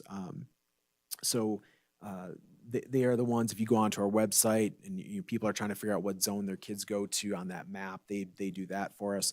But this is also something that they provide a service for. So taking into consideration all sorts of things that they know are important, they try to generate projections. And I guess just to start this off, to remember, these are projections. These aren't, we don't know what these numbers are going to be. And if you're really into the world of projections, like I have been over the years, the quality, the accuracy degrades rapidly over time. So the further you get out, knowing what enrollment is going to be next year is, we can be pretty close to that, but 5 years from now, it's more difficult. There's a lot of variables out there. So starting out, just to, actually I should have this. Starting out, just giving you a little bit of history, and it kind of jumps around a bit, but starting with the 15-16 school year, and then 18-19, 19-20, and then current year 22-23, the enrollments we have K through 12. So this is not including pre-K. But you can see, looking at each school over that time, there is at the elementary school level, there is a general trend downward over time, and that you'll clearly see the impact of that here. Carson Middle School and Eagle Valley Middle School, you'll see that great imbalance between them. And by doing that expansion on Eagle Valley and rezoning now in 22-23, we've been able to balance that out a little bit better. And then Carson High School, Pioneer High School populations as well. I am not sure the number I have up there for 22-23 for Fritch is correct. It might be, I don't know. I might have had a typo in that, so I apologize. I can figure that out. And I guess, the story to this is looking back at 15-16 and where our numbers were, and moving into the 19-20 school year, which is when COVID impacted us that March. The school district was growing every year, growing. Although even during that time, our elementary numbers we were starting to see some smaller class sizes. At the secondary level, we were still growing pretty well. COVID, since this 19-20 school year, we were down about 7% in our total school population, and so that is reflected here in these numbers. So Davis Demographics, when they're utilizing this software, this Esri software, they're looking at what current enrollments are, but then they're taking into consideration a bit of the past, they're taking into consideration the past and trying to make assumptions about what is going to happen in the future. The three main variables that they use when trying to do these projections, they look at births in the area, they look at what they call mobility factors, and it's basically, and I have the example, I'll show you, I'll walk you through it, but it's really just looking at how many of our kids, when they're in school in 1 year, tend to come back the next year at that next grade level and come the next year after that. Student yield factors. This is something when we had done a study back about 5 years ago. This was a really difficult piece to put together because it's looking at, when you have new housing in the area, how many students do you generate from that new housing? Well, at that time, there hadn't been anything new built in a long time. And so there wasn't any good examples to use as an estimate. Say, hey, if we had 100 new units built, 100 new apartments, 100 new homes. How many students would we expect to get out of that? It just didn't exist.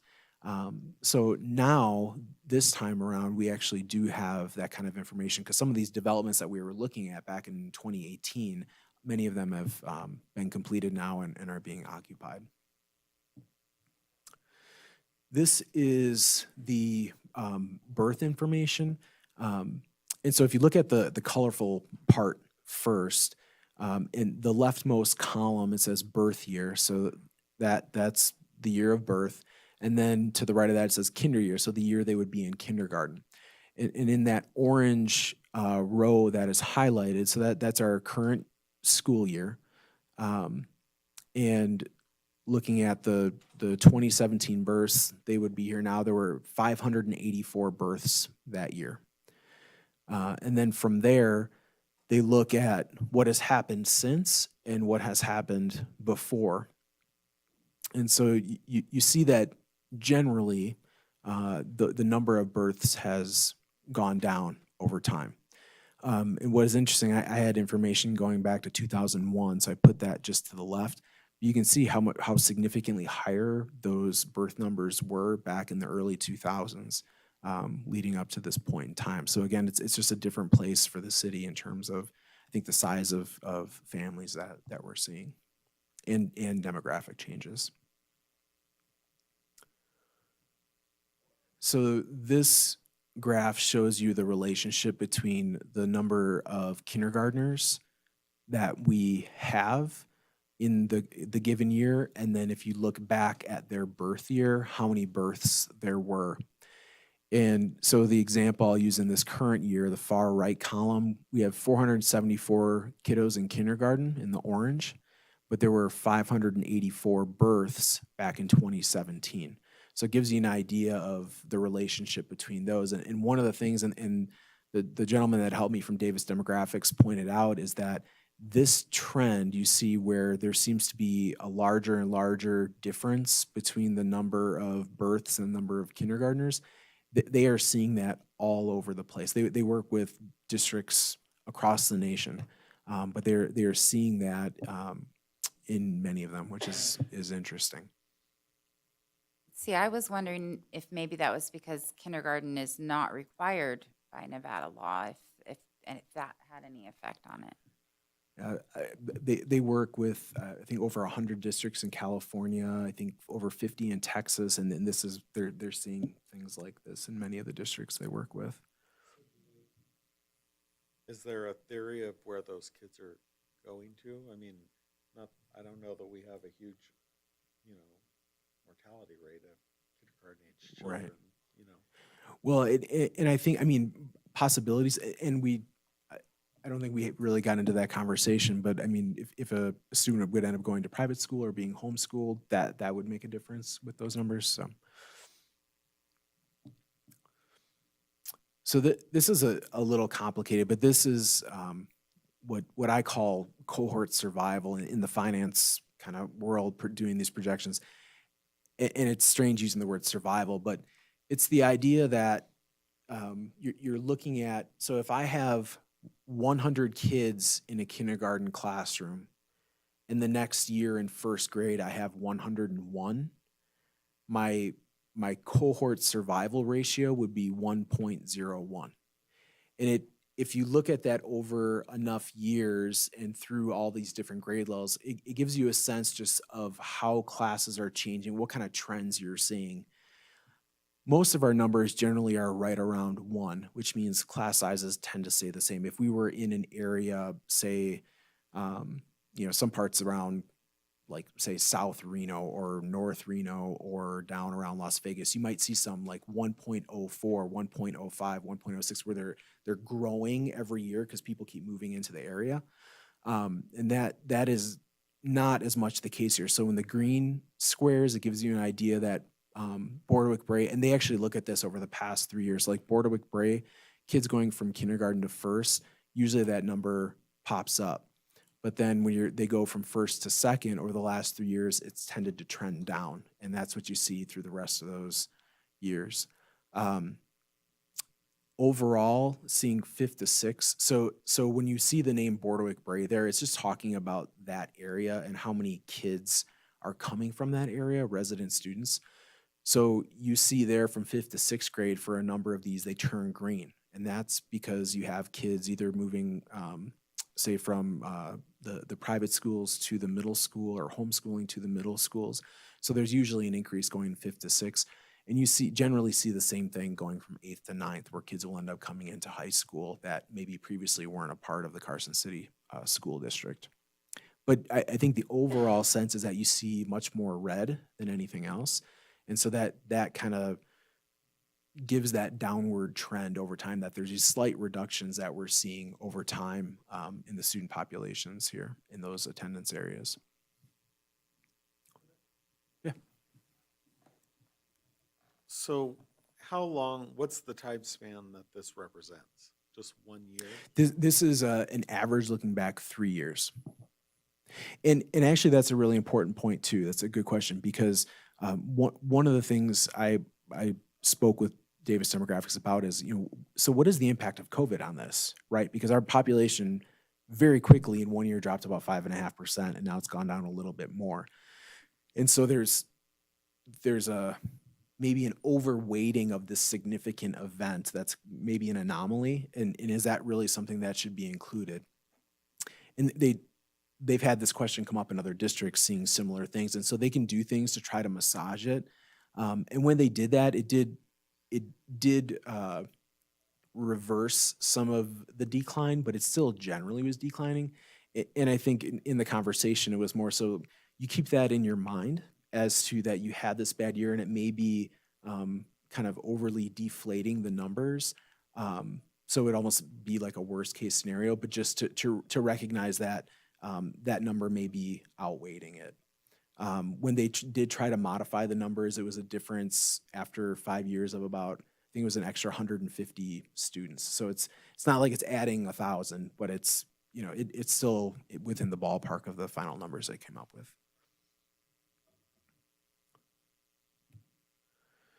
So then yield factors. So these are the number of students that we would expect to generate out of new housing.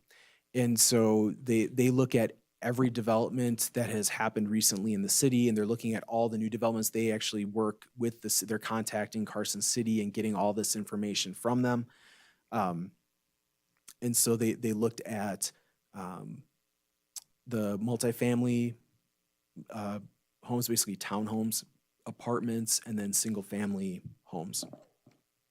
And they look at basically for every, the standard is, you think about it, like for every 100 units built, how many students are we generating out of that? So for apartments and for townhouses, in the blue and the purple, if you go down just under that and you see there's just black numbers against a white background, and you get to the far right, that 0.195. So basically for every 100 units of either apartment or townhome, we're generating about 19.5 students. When you go to single family homes, that's in the green down below, in the same numbers underneath, it's generating about 21.8 students for every 100 units of single family homes in Carson City.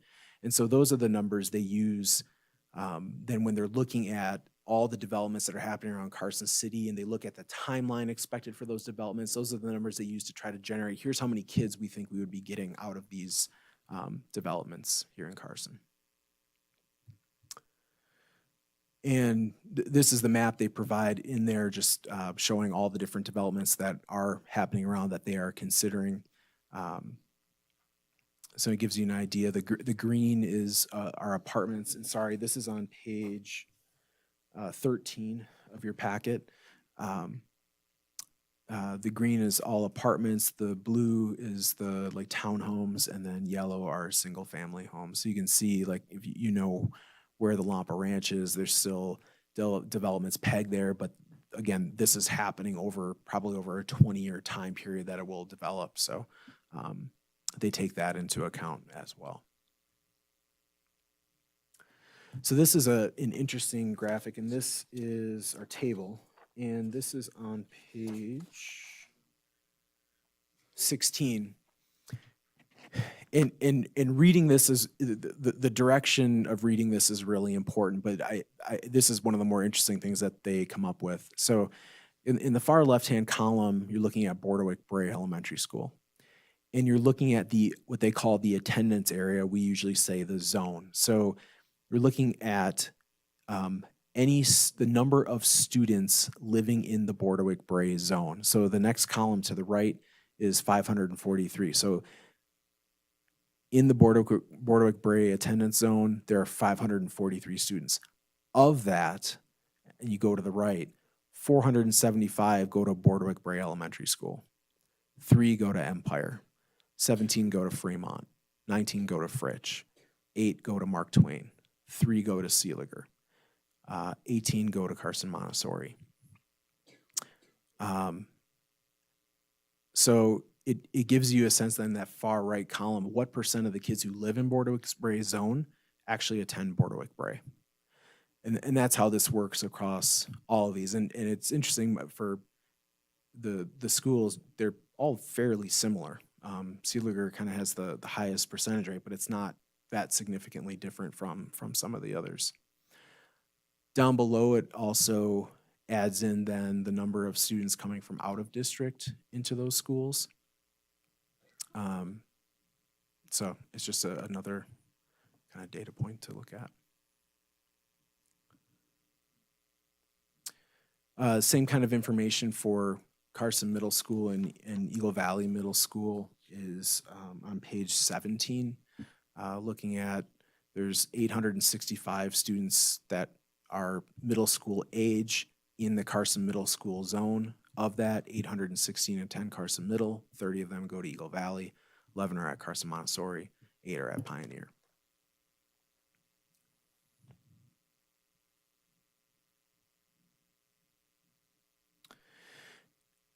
And so that's just the information of current situation. So then you get into the projections, and what you'll notice here is they do the projection by grade level. In the orange column, 2022, that is the current year. And then as you go to the right, it gives you an idea of what is expected to happen with each grade level. And really of that, I think the most interesting one in terms of kind of obvious impact is just looking at kindergarten. And so as of right now, they're actually projecting a slight increase in the number of kindergartners next year. But then you see that start to trend a little bit downward again over time. And then what's important about that is ultimately those kindergartners are filtering through. So you have these smaller class sizes that continue to filter through the district. Down at the very bottom, you can see it by the kind of different grade spans of our schools, and then a total K-12 at the bottom there. So what is really important about this number, and I confuse this sometimes and I forget what is being represented here. In this case, they're talking about resident students. So Carson City resident kids. So when you see a K-12 number of 7,034 students, that is the number of Carson City students attending Carson City schools. That does not include students from Lyon or Douglas or Washoe that are coming into Carson. And it doesn't include any Carson students that are attending in other districts or other schools. So it just gives you a sense of our resident students attending our schools. But again, when you're looking at those trends over time, those smaller class sizes, you see in that very bottom line, there's this downward trend. And again, that some of that may be overly impacted by COVID. But you know, it's just something to keep in mind when you look at this. To me, this seems I would expect a downward trend for a bit, but those numbers do end up seeming quite low. I think it's probably over impacted by the recent events of COVID. And so each school, and I guess I don't want to take up too much time to go through this, but each school is represented. So starting on page 22, it goes through each one of the schools and gives first the graphic on each one of those pages is again resident students. So it's not taking into account any kids that have transferred in, actually transferred in district or out of district, I believe. That's only the resident students that live inside that zone for Bordewick Bray.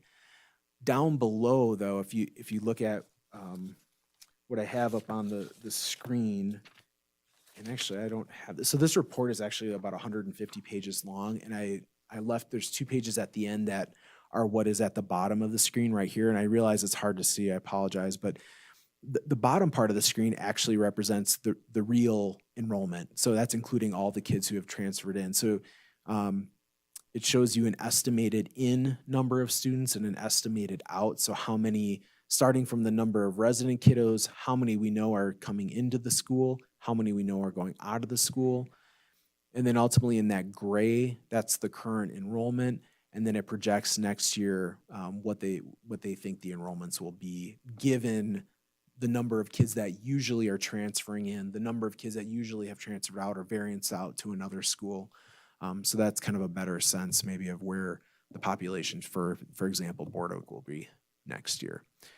So I won't go through every single, well, actually, maybe I'll just jump to Carson High School because that's probably of interest. Carson High School is a little strange because Carson High School and Pioneer don't really have zones. It's just everything. So they're in that part at the top, that's really including every single student that is in grades 9, 12, attending Carson High School.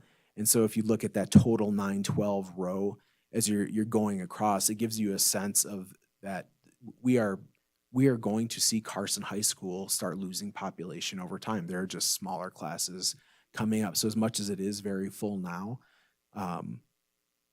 really within less than 5 years, that pressure is really going to start coming off. It's still going to be a big school, but not the extent it is.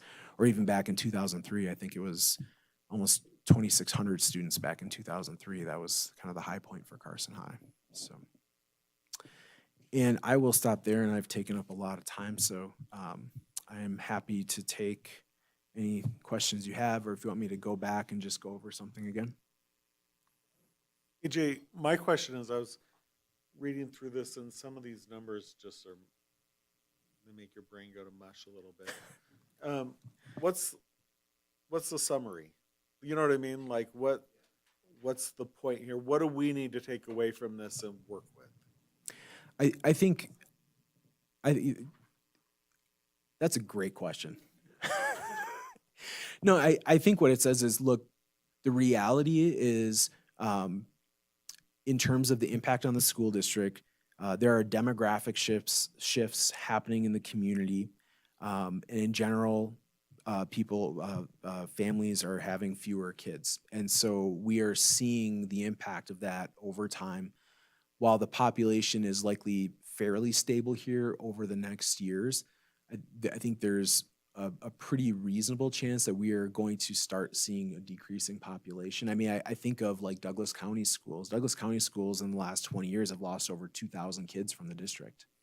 The demographics in that community have changed dramatically. And so I don't know that there's any major decisions that have to be made over the next years, but in terms of the reality of you have fewer students over time, you don't need as many staff to take care of them. And so over these next years, if there are retirements, there may not always be replacements of some of those positions, things like that. I don't think there's any alarms going off or anything like that, but I think it's just the reality is, like many districts across America, they're just starting to see declining enrollment. Do we have any other questions? Go ahead, Trustee Varner.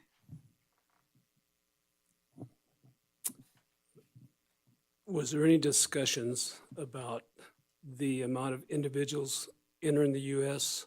at the southern border and how that might impact the school when you're going through this? No, I mean, I think overall nationwide, I believe that overall numbers over the past, say, 5-ish years have been down relative to previous years. But I don't know how, I guess how accurate those numbers, I don't know how those numbers are come up with. But I think you know, even when you look at, say, Las Vegas, and you look at their population, they're seeing, even though their population is growing rapidly, they're seeing really the same demographic shifts that we are. People are having fewer kids, and their population is aging. So we're in Carson City. 20 years ago, 15% of our population was over the age of 65. Now 20% of our population is over the age of 65. I forget what Vegas's percentage is. It's a little bit, it's less, but theirs has also increased by 5% over 20 years, just like ours has increased by 20%. So I think in Clark County School District, they're down a lot of kids as well. Now they have much more competition from charter schools. But that Washoe is down, Carson is not. I think Lyon actually might be maybe Elko too are the only two districts that are actually growing right now in terms of population. And some of that goes back to affordability of housing, right, for young families to be able to afford to live there. That's what I think we're seeing is, you know, like you said, some families aren't having as many kids. I would have expected a bit of a boom because of COVID, but I mean, we didn't see that. You look at houses 30 years ago that were $150,000 to $200,000. They've gone up in value 300-400%. Incomes haven't, so not as many people are coming to the area. And people say from California, that influx of folks from there. You know, you look at people like from the Bay Area and whatnot, from their experiences there, are coming here, but they're not necessarily young families. And if they are, they're sometimes affluent and they're not putting their kids in a public school. They're looking at the private route. So there's a lot of factors influencing this, but yeah, the result is we're seeing declining enrollment. And I think that's, you know, it's a good report. I think it's, you know, it's spot on. And I would just offer in general, I know this is written in basically another language, but I really like this sort of thing. So if any of you want to dig into it a little bit more, I'm happy to do that offline. Okay, thank you. Do we have any other questions? Okay, we will go ahead and move on to agenda item 10, which is discussion on the Nevada Association of School Board nominations to be considered for recognition during the 2023 annual conference for discussion only. This is just an early reminder to my fellow trustees to consider the different categories of the awards and who we might want to nominate. And if you would like letters supporting the nomination, because usually Matt and Molly, you are new.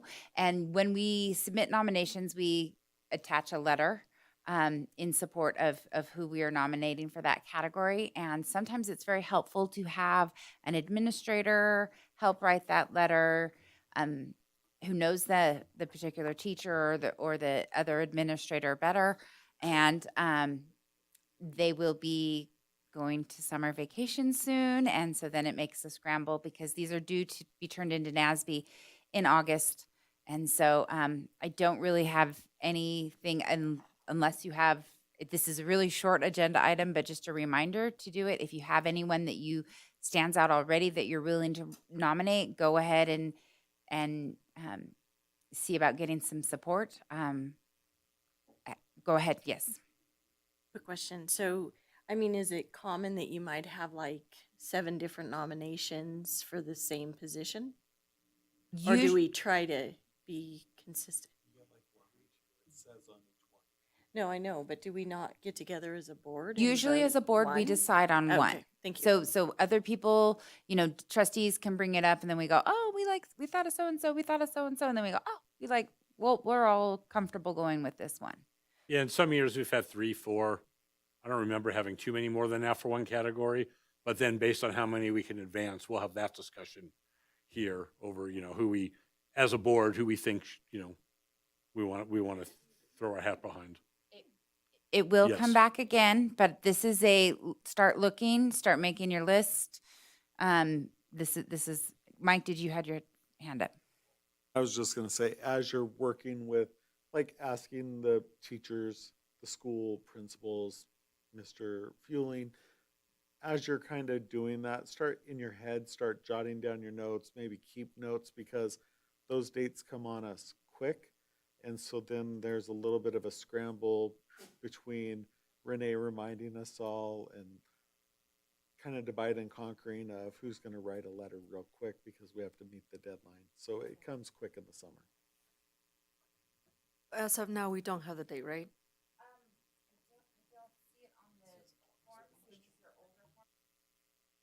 It's usually the I s- August, middle of August that Yeah. it's due to them. So These are the old forms that, Renee pulled up from previous savings, so we'll confirm that with NASB on when it is, but it's usually in August. So if we can get any letters ahead of time and be ahead of things. Oh. Okay. Renee might not have the date right now, but we know that it's usually right then in August. So, anybody want to discuss this further, or is that enough information? Okay.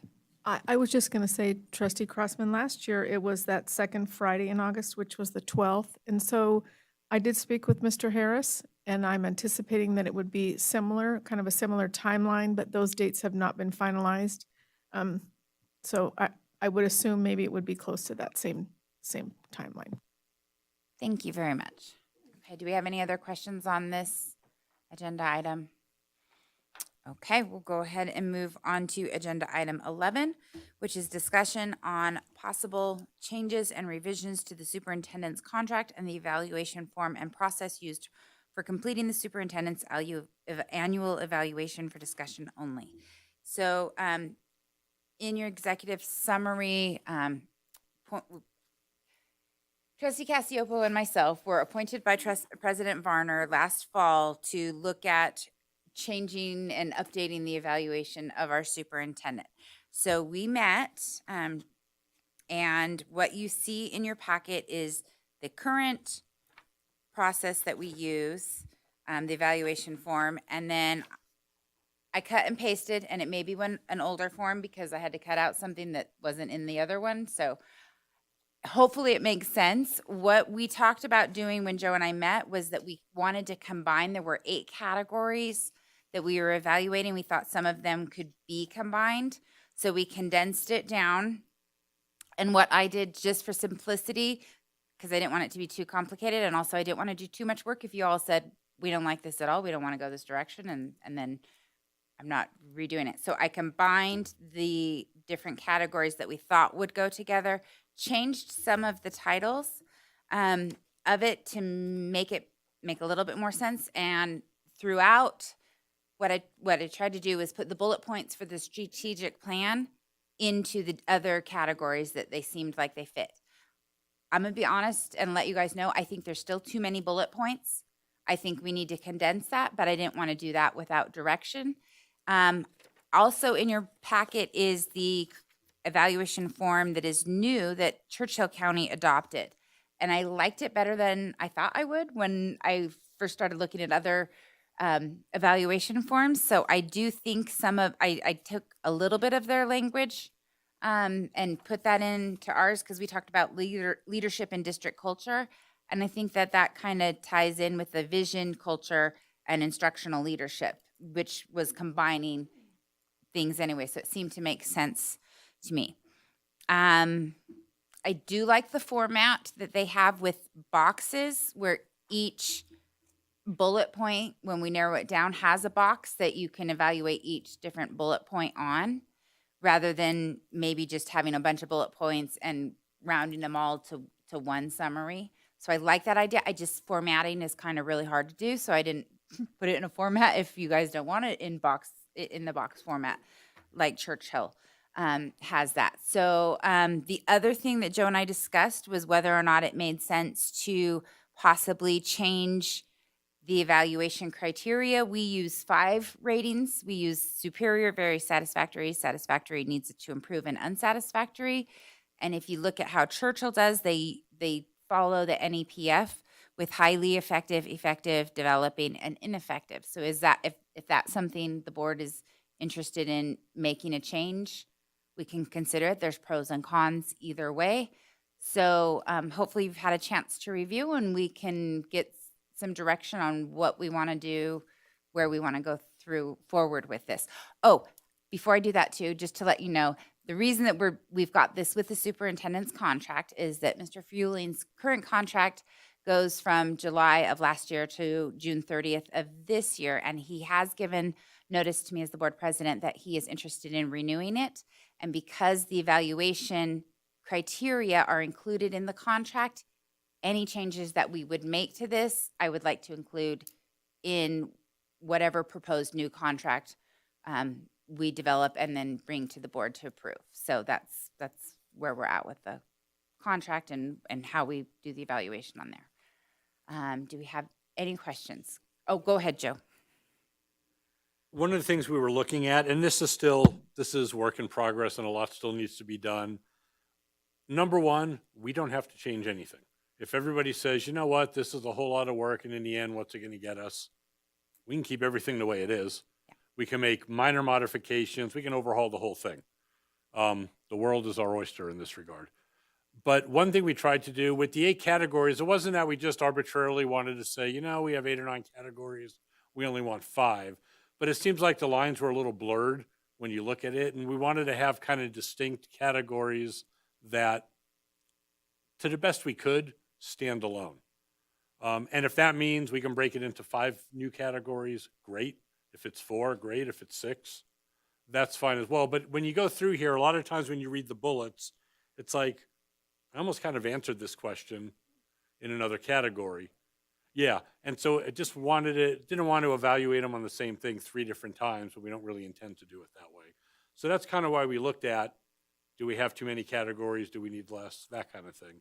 And I do agree with Laurel that in the end, we don't want to have 14 bullets per each category. We want to narrow it down. And so we're trying to make it simpler, but catch the main ideas and make sure we're not missing anything.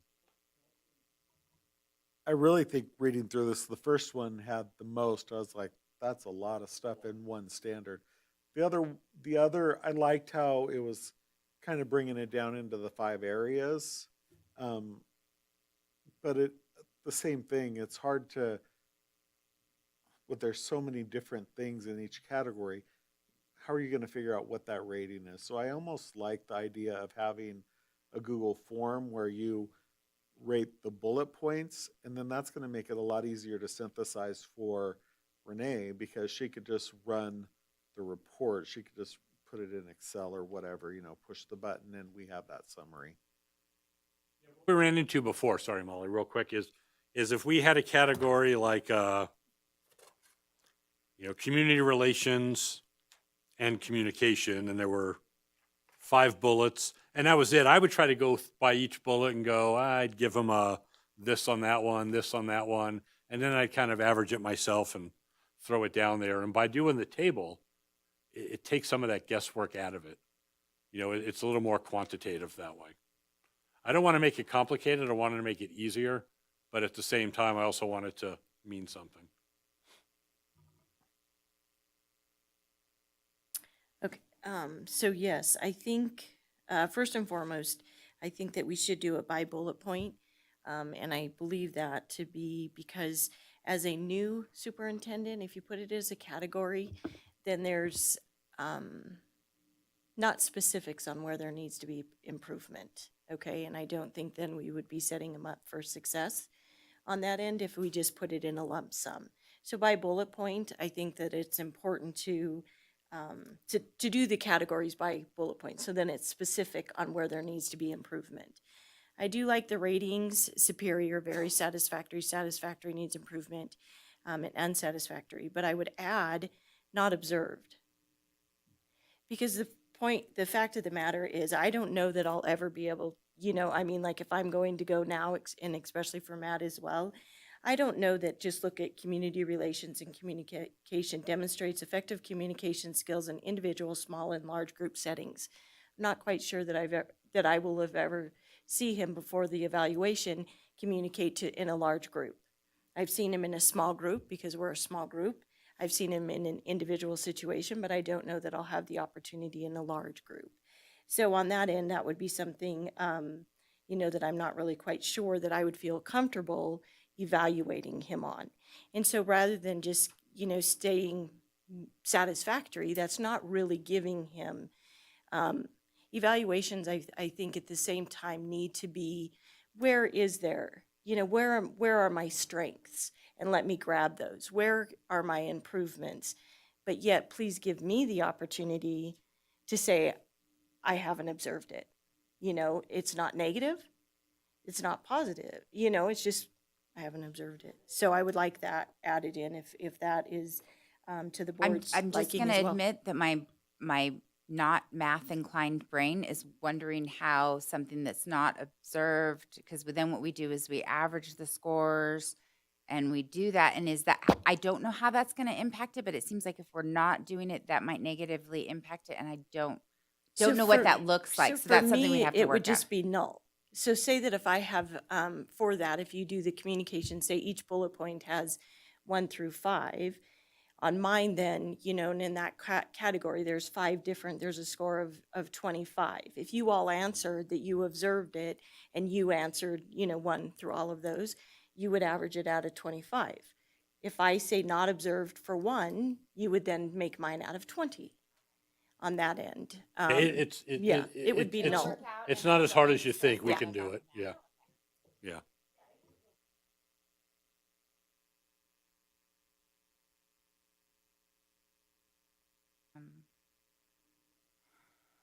Okay, I'm making notes. Maybe what I'd like to do is, I'd like to go through, Mike, real quick. Good. I'd like to kind of go through, like, just on the issue of superior to whatever versus the other one, just kind of, I'd like to knock out these 3 things, kind of, you know, hear from everybody, hey, I like it the way it is, I like the other thing, so that we don't, you know, yeah, I agree, I know. Yeah. What concerned me, I kind of like the NEPF version, but what I didn't like was the fact that you only have 4 categories, and you were either going to wind up leaning heavily on doing great or heavily on not doing well. And so I wanted to just take that into account, but I'm open either way, but I'd just like to know what everybody thinks on each of these items. Sorry, Mike, go. I was just gonna say, I'm thinking about what you're saying, Molly.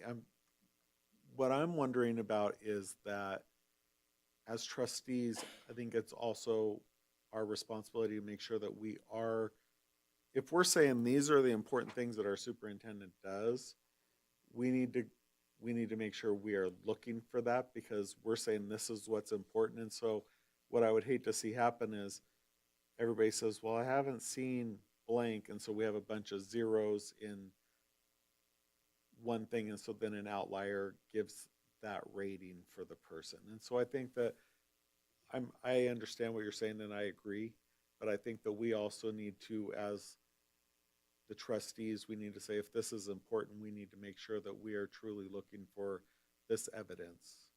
So that's just what I'm thinking in my brain. Okay. I had it on and wasn't talking. Then I turn it off. One of the things I did like in Churchill's, when they had either highly effective or ineffective in their boxes, they required you to provide comment on the ineffective or highly effective. And we always have the option for comments, but I think that's really good. If you're going to go really high, you should provide your reasoning for that. And if you're going to go really low, there should be a comment. So I would like to add something like that into our format as well.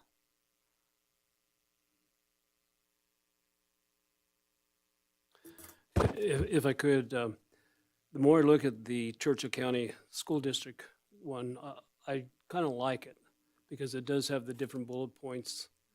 And I really like the evaluation overview that they have attached to it. Especially, I like that the superintendent makes quarterly progress reports to the board on district goals, and the government team conducts a formal mid-year performance assessment, and it goes on from there.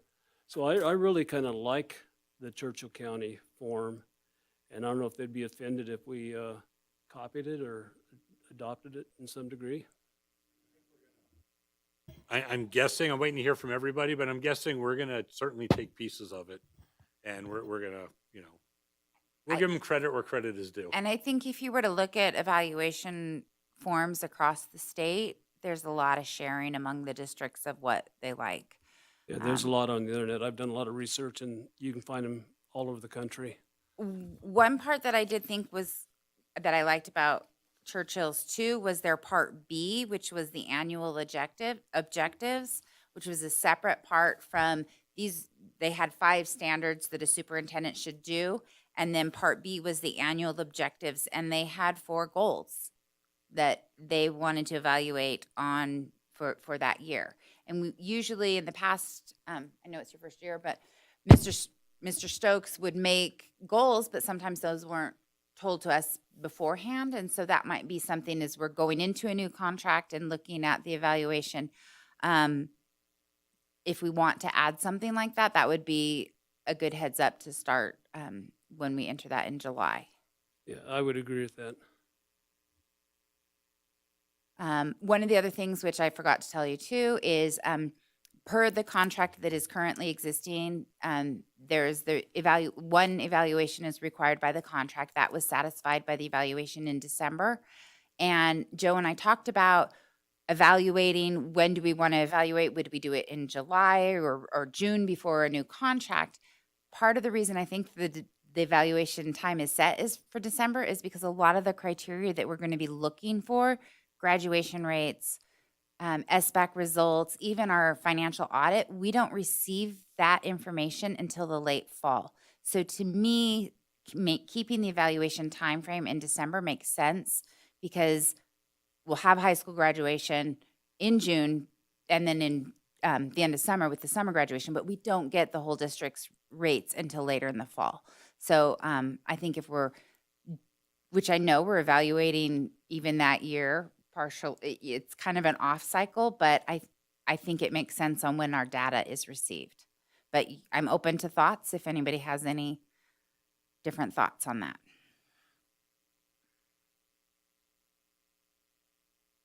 Well, of course I do. I guess I've never, usually an evaluation is tied with the contract. So I don't, I just have a hard time wrapping my head around it, but, not to say that, I'm okay with doing it, the way, and then if something arises, I'll let you know. And I think part of it is that Mr. Stokes had a multi-year contract. And so when he had the multi-year contract, we kept the annual evaluation in December, and I'm guessing the December timeline was picked because of when our data and information was completed. And we're going to go that route, aren't we? I mean, we're not going to keep doing a contract. Yeah, we have to. Yeah. Okay. We haven't gotten to that step yet. Conversation. and we're open to the conversation. Go ahead, Mike.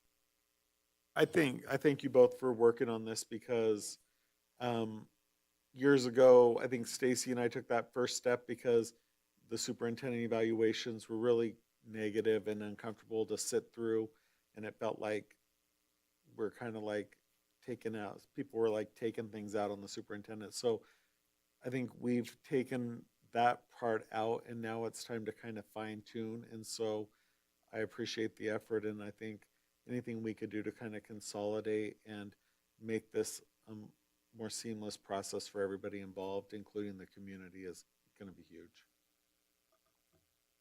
And there'll be questions, again, to Molly's point, there'll be questions about the timing, because that was my first thought is, it makes sense to align them.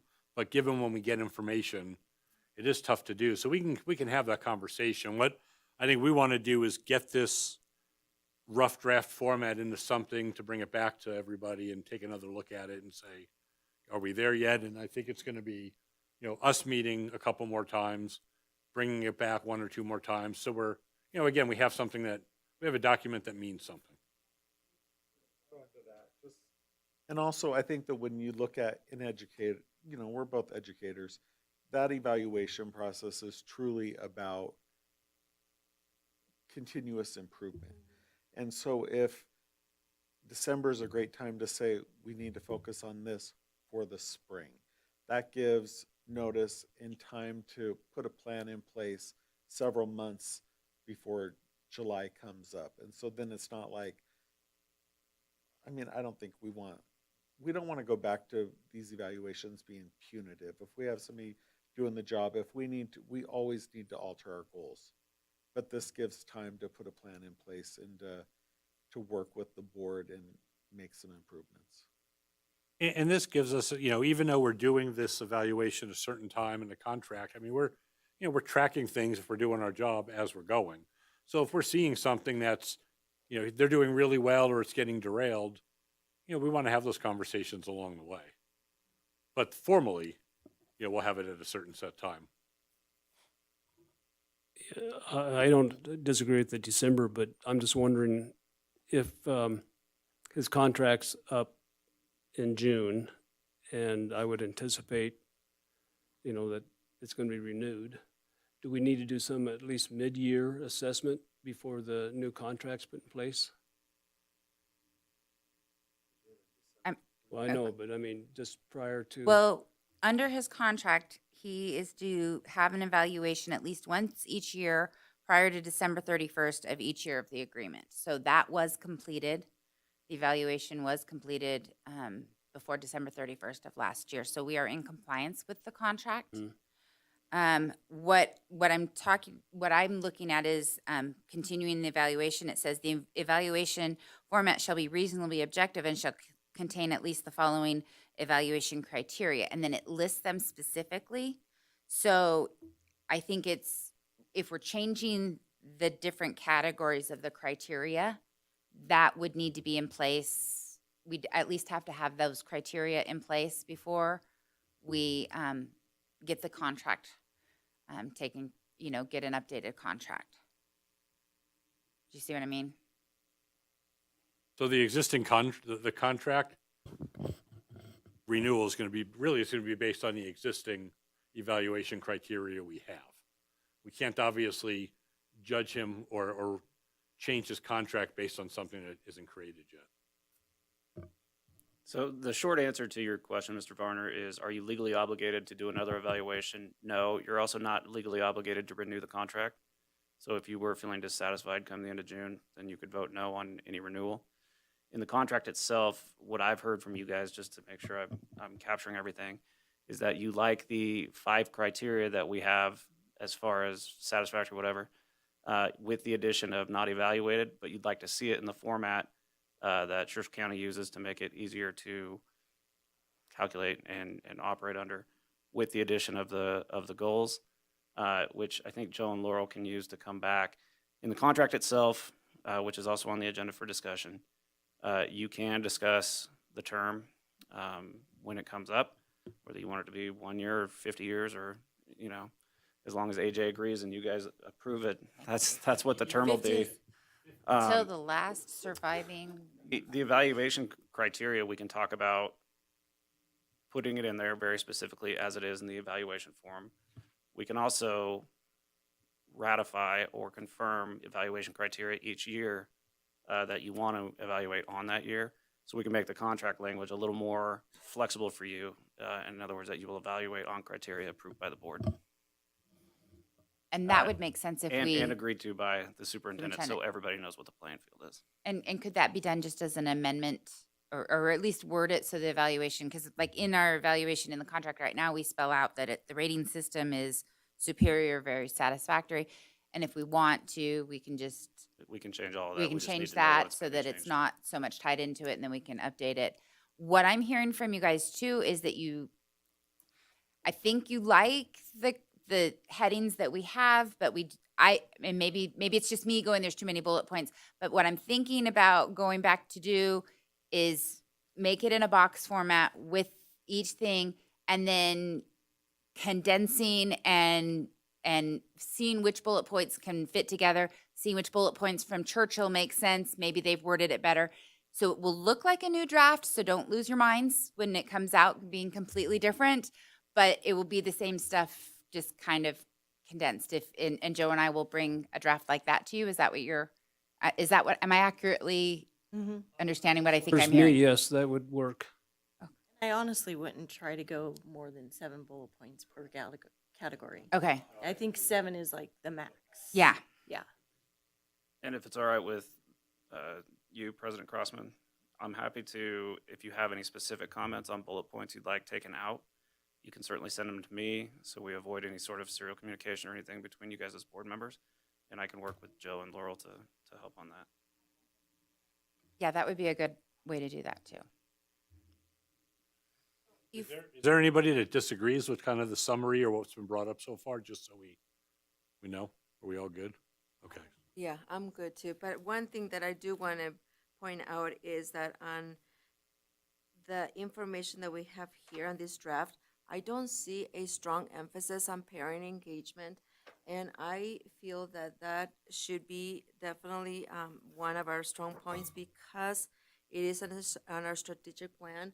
We worked on this last week when we had the PLC meeting, and I liked a couple of objectives that we have on that strategic plan that I think should be also included on the evaluation so that it will help us hold us accountable to make sure that we are actually being proactive in working toward improving parent engagement, which I think it's critical to student success.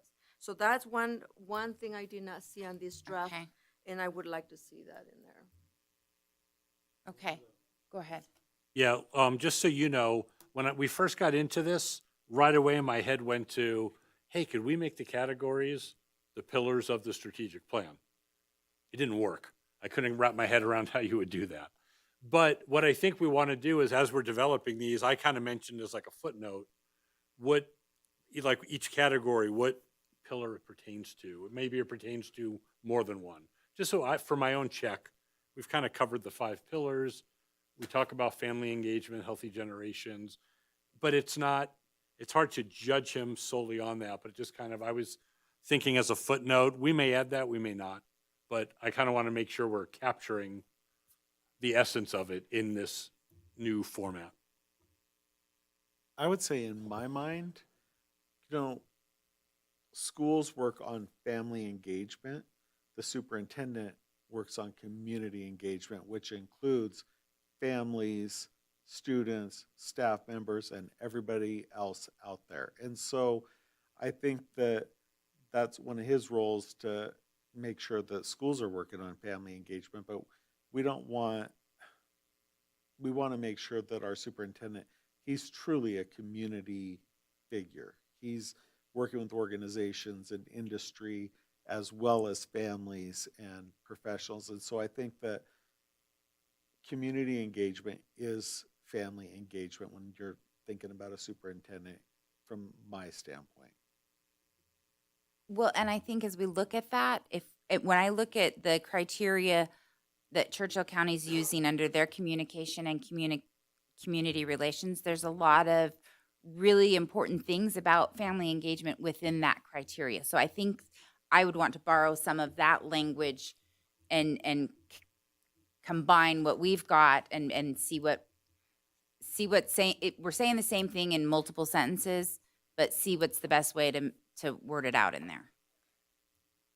That would be good, because I do remember that other samples of the evaluations that we saw, I do recall having seen that component, which I feel that it is important if we can include it. So thank you. Any other direction you would like to provide us before we start making a new draft? Okay. And Mike, to your point, thank you for back when you guys were doing this, having this new criteria. It's not new anymore, but it's obviously, I think it was a good document. And now we're just, kind of, taking another crack at it, but it was a great place to start and build from.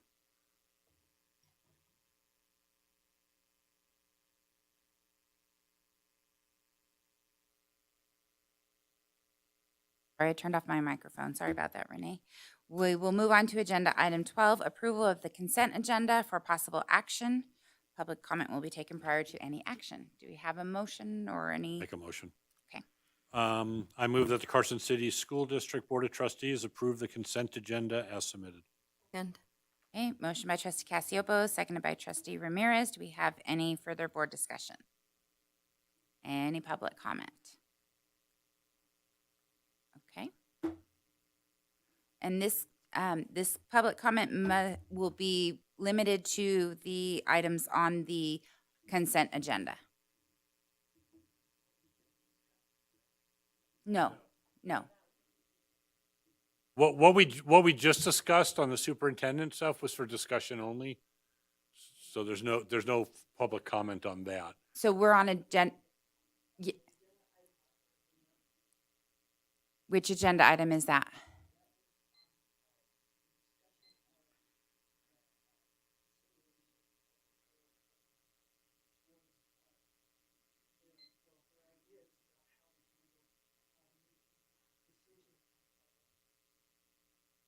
Okay,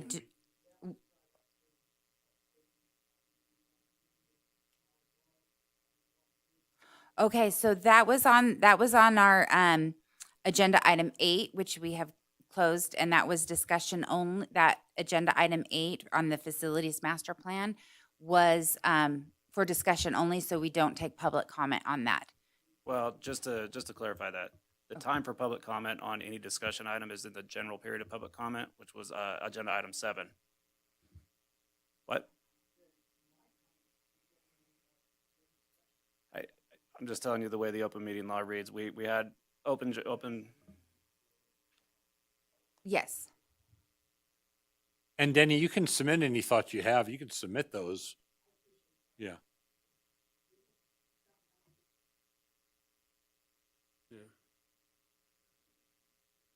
Okay. Is there any public comment on the agenda item 12, approval of the consent agenda? Seeing none, all in favor? Aye. Aye. And any opposed? Motion carries. We will move on to agenda item 13, which is informational items for discussion only. No action will be taken. There was a request to discuss agenda item 13B. I see the person who requested it is no longer here. Is there any discussion that we want to have on our professional learning day that will occur on May 17th? And President Crossman, just so we're clear, so the record's clear. Okay. The agenda does provide for the ability of a citizen to ask for an item and an informational item to be pulled for discussion. What happened today was the public comment that was delivered, and you were told was in relation to the 13B. I don't see attendance policies for graduation listed on 13B for discussion. So if you guys want to discuss what's actually listed in 13B, that's what can be discussed. Okay, so 13B is just a notification that Wednesday, May 17th is an early release day or minimum day for students, and it lists the times of dismissal of all the sites. And also notification that Monday, May 29th is the Memorial Day holiday. Is there any discussion on our informational activities? Seeing none, we'll move on to agenda item 14, requests for future agenda topics. I actually have one. I'm not sure. Jessica Dunbar actually sent us an email. I think everybody got that. I was actually really interested in it. She brought up a couple good points that I was curious about and I've thought about in the past. And so I'm curious if we can set up something where we learn about nutrition. And the reason I ask is I've had some of the same questions myself, just based on seeing what kids are eating or my kids are eating in the morning. And so just an update on the nutrition program or anything specific just for? Yes. So that's what kind of, I guess, what I'm trying to think out here really quick. Maybe I can talk to her if that's appropriate and see if she would like to comment on it, or I think what you could do is why don't you meet with Mr. Fueling to talk about Okay. what That's type of information you're interested in Okay. in hearing about with nutrition. okay, thank you. That As those things are interesting you, you could also set up times with those departments. It doesn't necessarily always have to be at a school board meeting. So like you as a trustee could meet with Mr. Fueling, you could meet with nutrition, you could go at lunch and see for yourself what they're serving. So just know you're not limited to just the meetings. You could get in there and check it out with your own eyes and talk to the staff because they're super helpful with that stuff. And Matt, just so you know too, we do have, it's probably about once a year, we have the nutrition folks, in this case Chartwells. They'll come and make a presentation and talk about some of this stuff because this has come up before and we've had questions about it. So it's not new ground, but maybe figuring out how we want to script it so, you get the information you're looking for. And just so I can put my 2 cents here, I learned a lot from my visit to Carson High School in regards to the nutrition. So I think what Trustee Walker said would be very helpful if you just go and observe what the kids eat. Okay. Are there any other requests for future agenda topics? Do we have I would say probably in the next couple of meetings, we want to get the superintendent evaluation finalized and ready for that contract because we're going to run out of meetings. Yeah, here. I think Joe and I are going to have to crack down and bring back a draft, hopefully the next meeting this month. Yeah, we were talking about meeting. I think we were talking about meeting next week. So yeah, I don't want to put it off till October. We need to get on it. Okay. Seeing no other requests for future agenda topics, we'll go ahead and move to agenda item 15, which is adjournment. Thank you for spending your evening with us.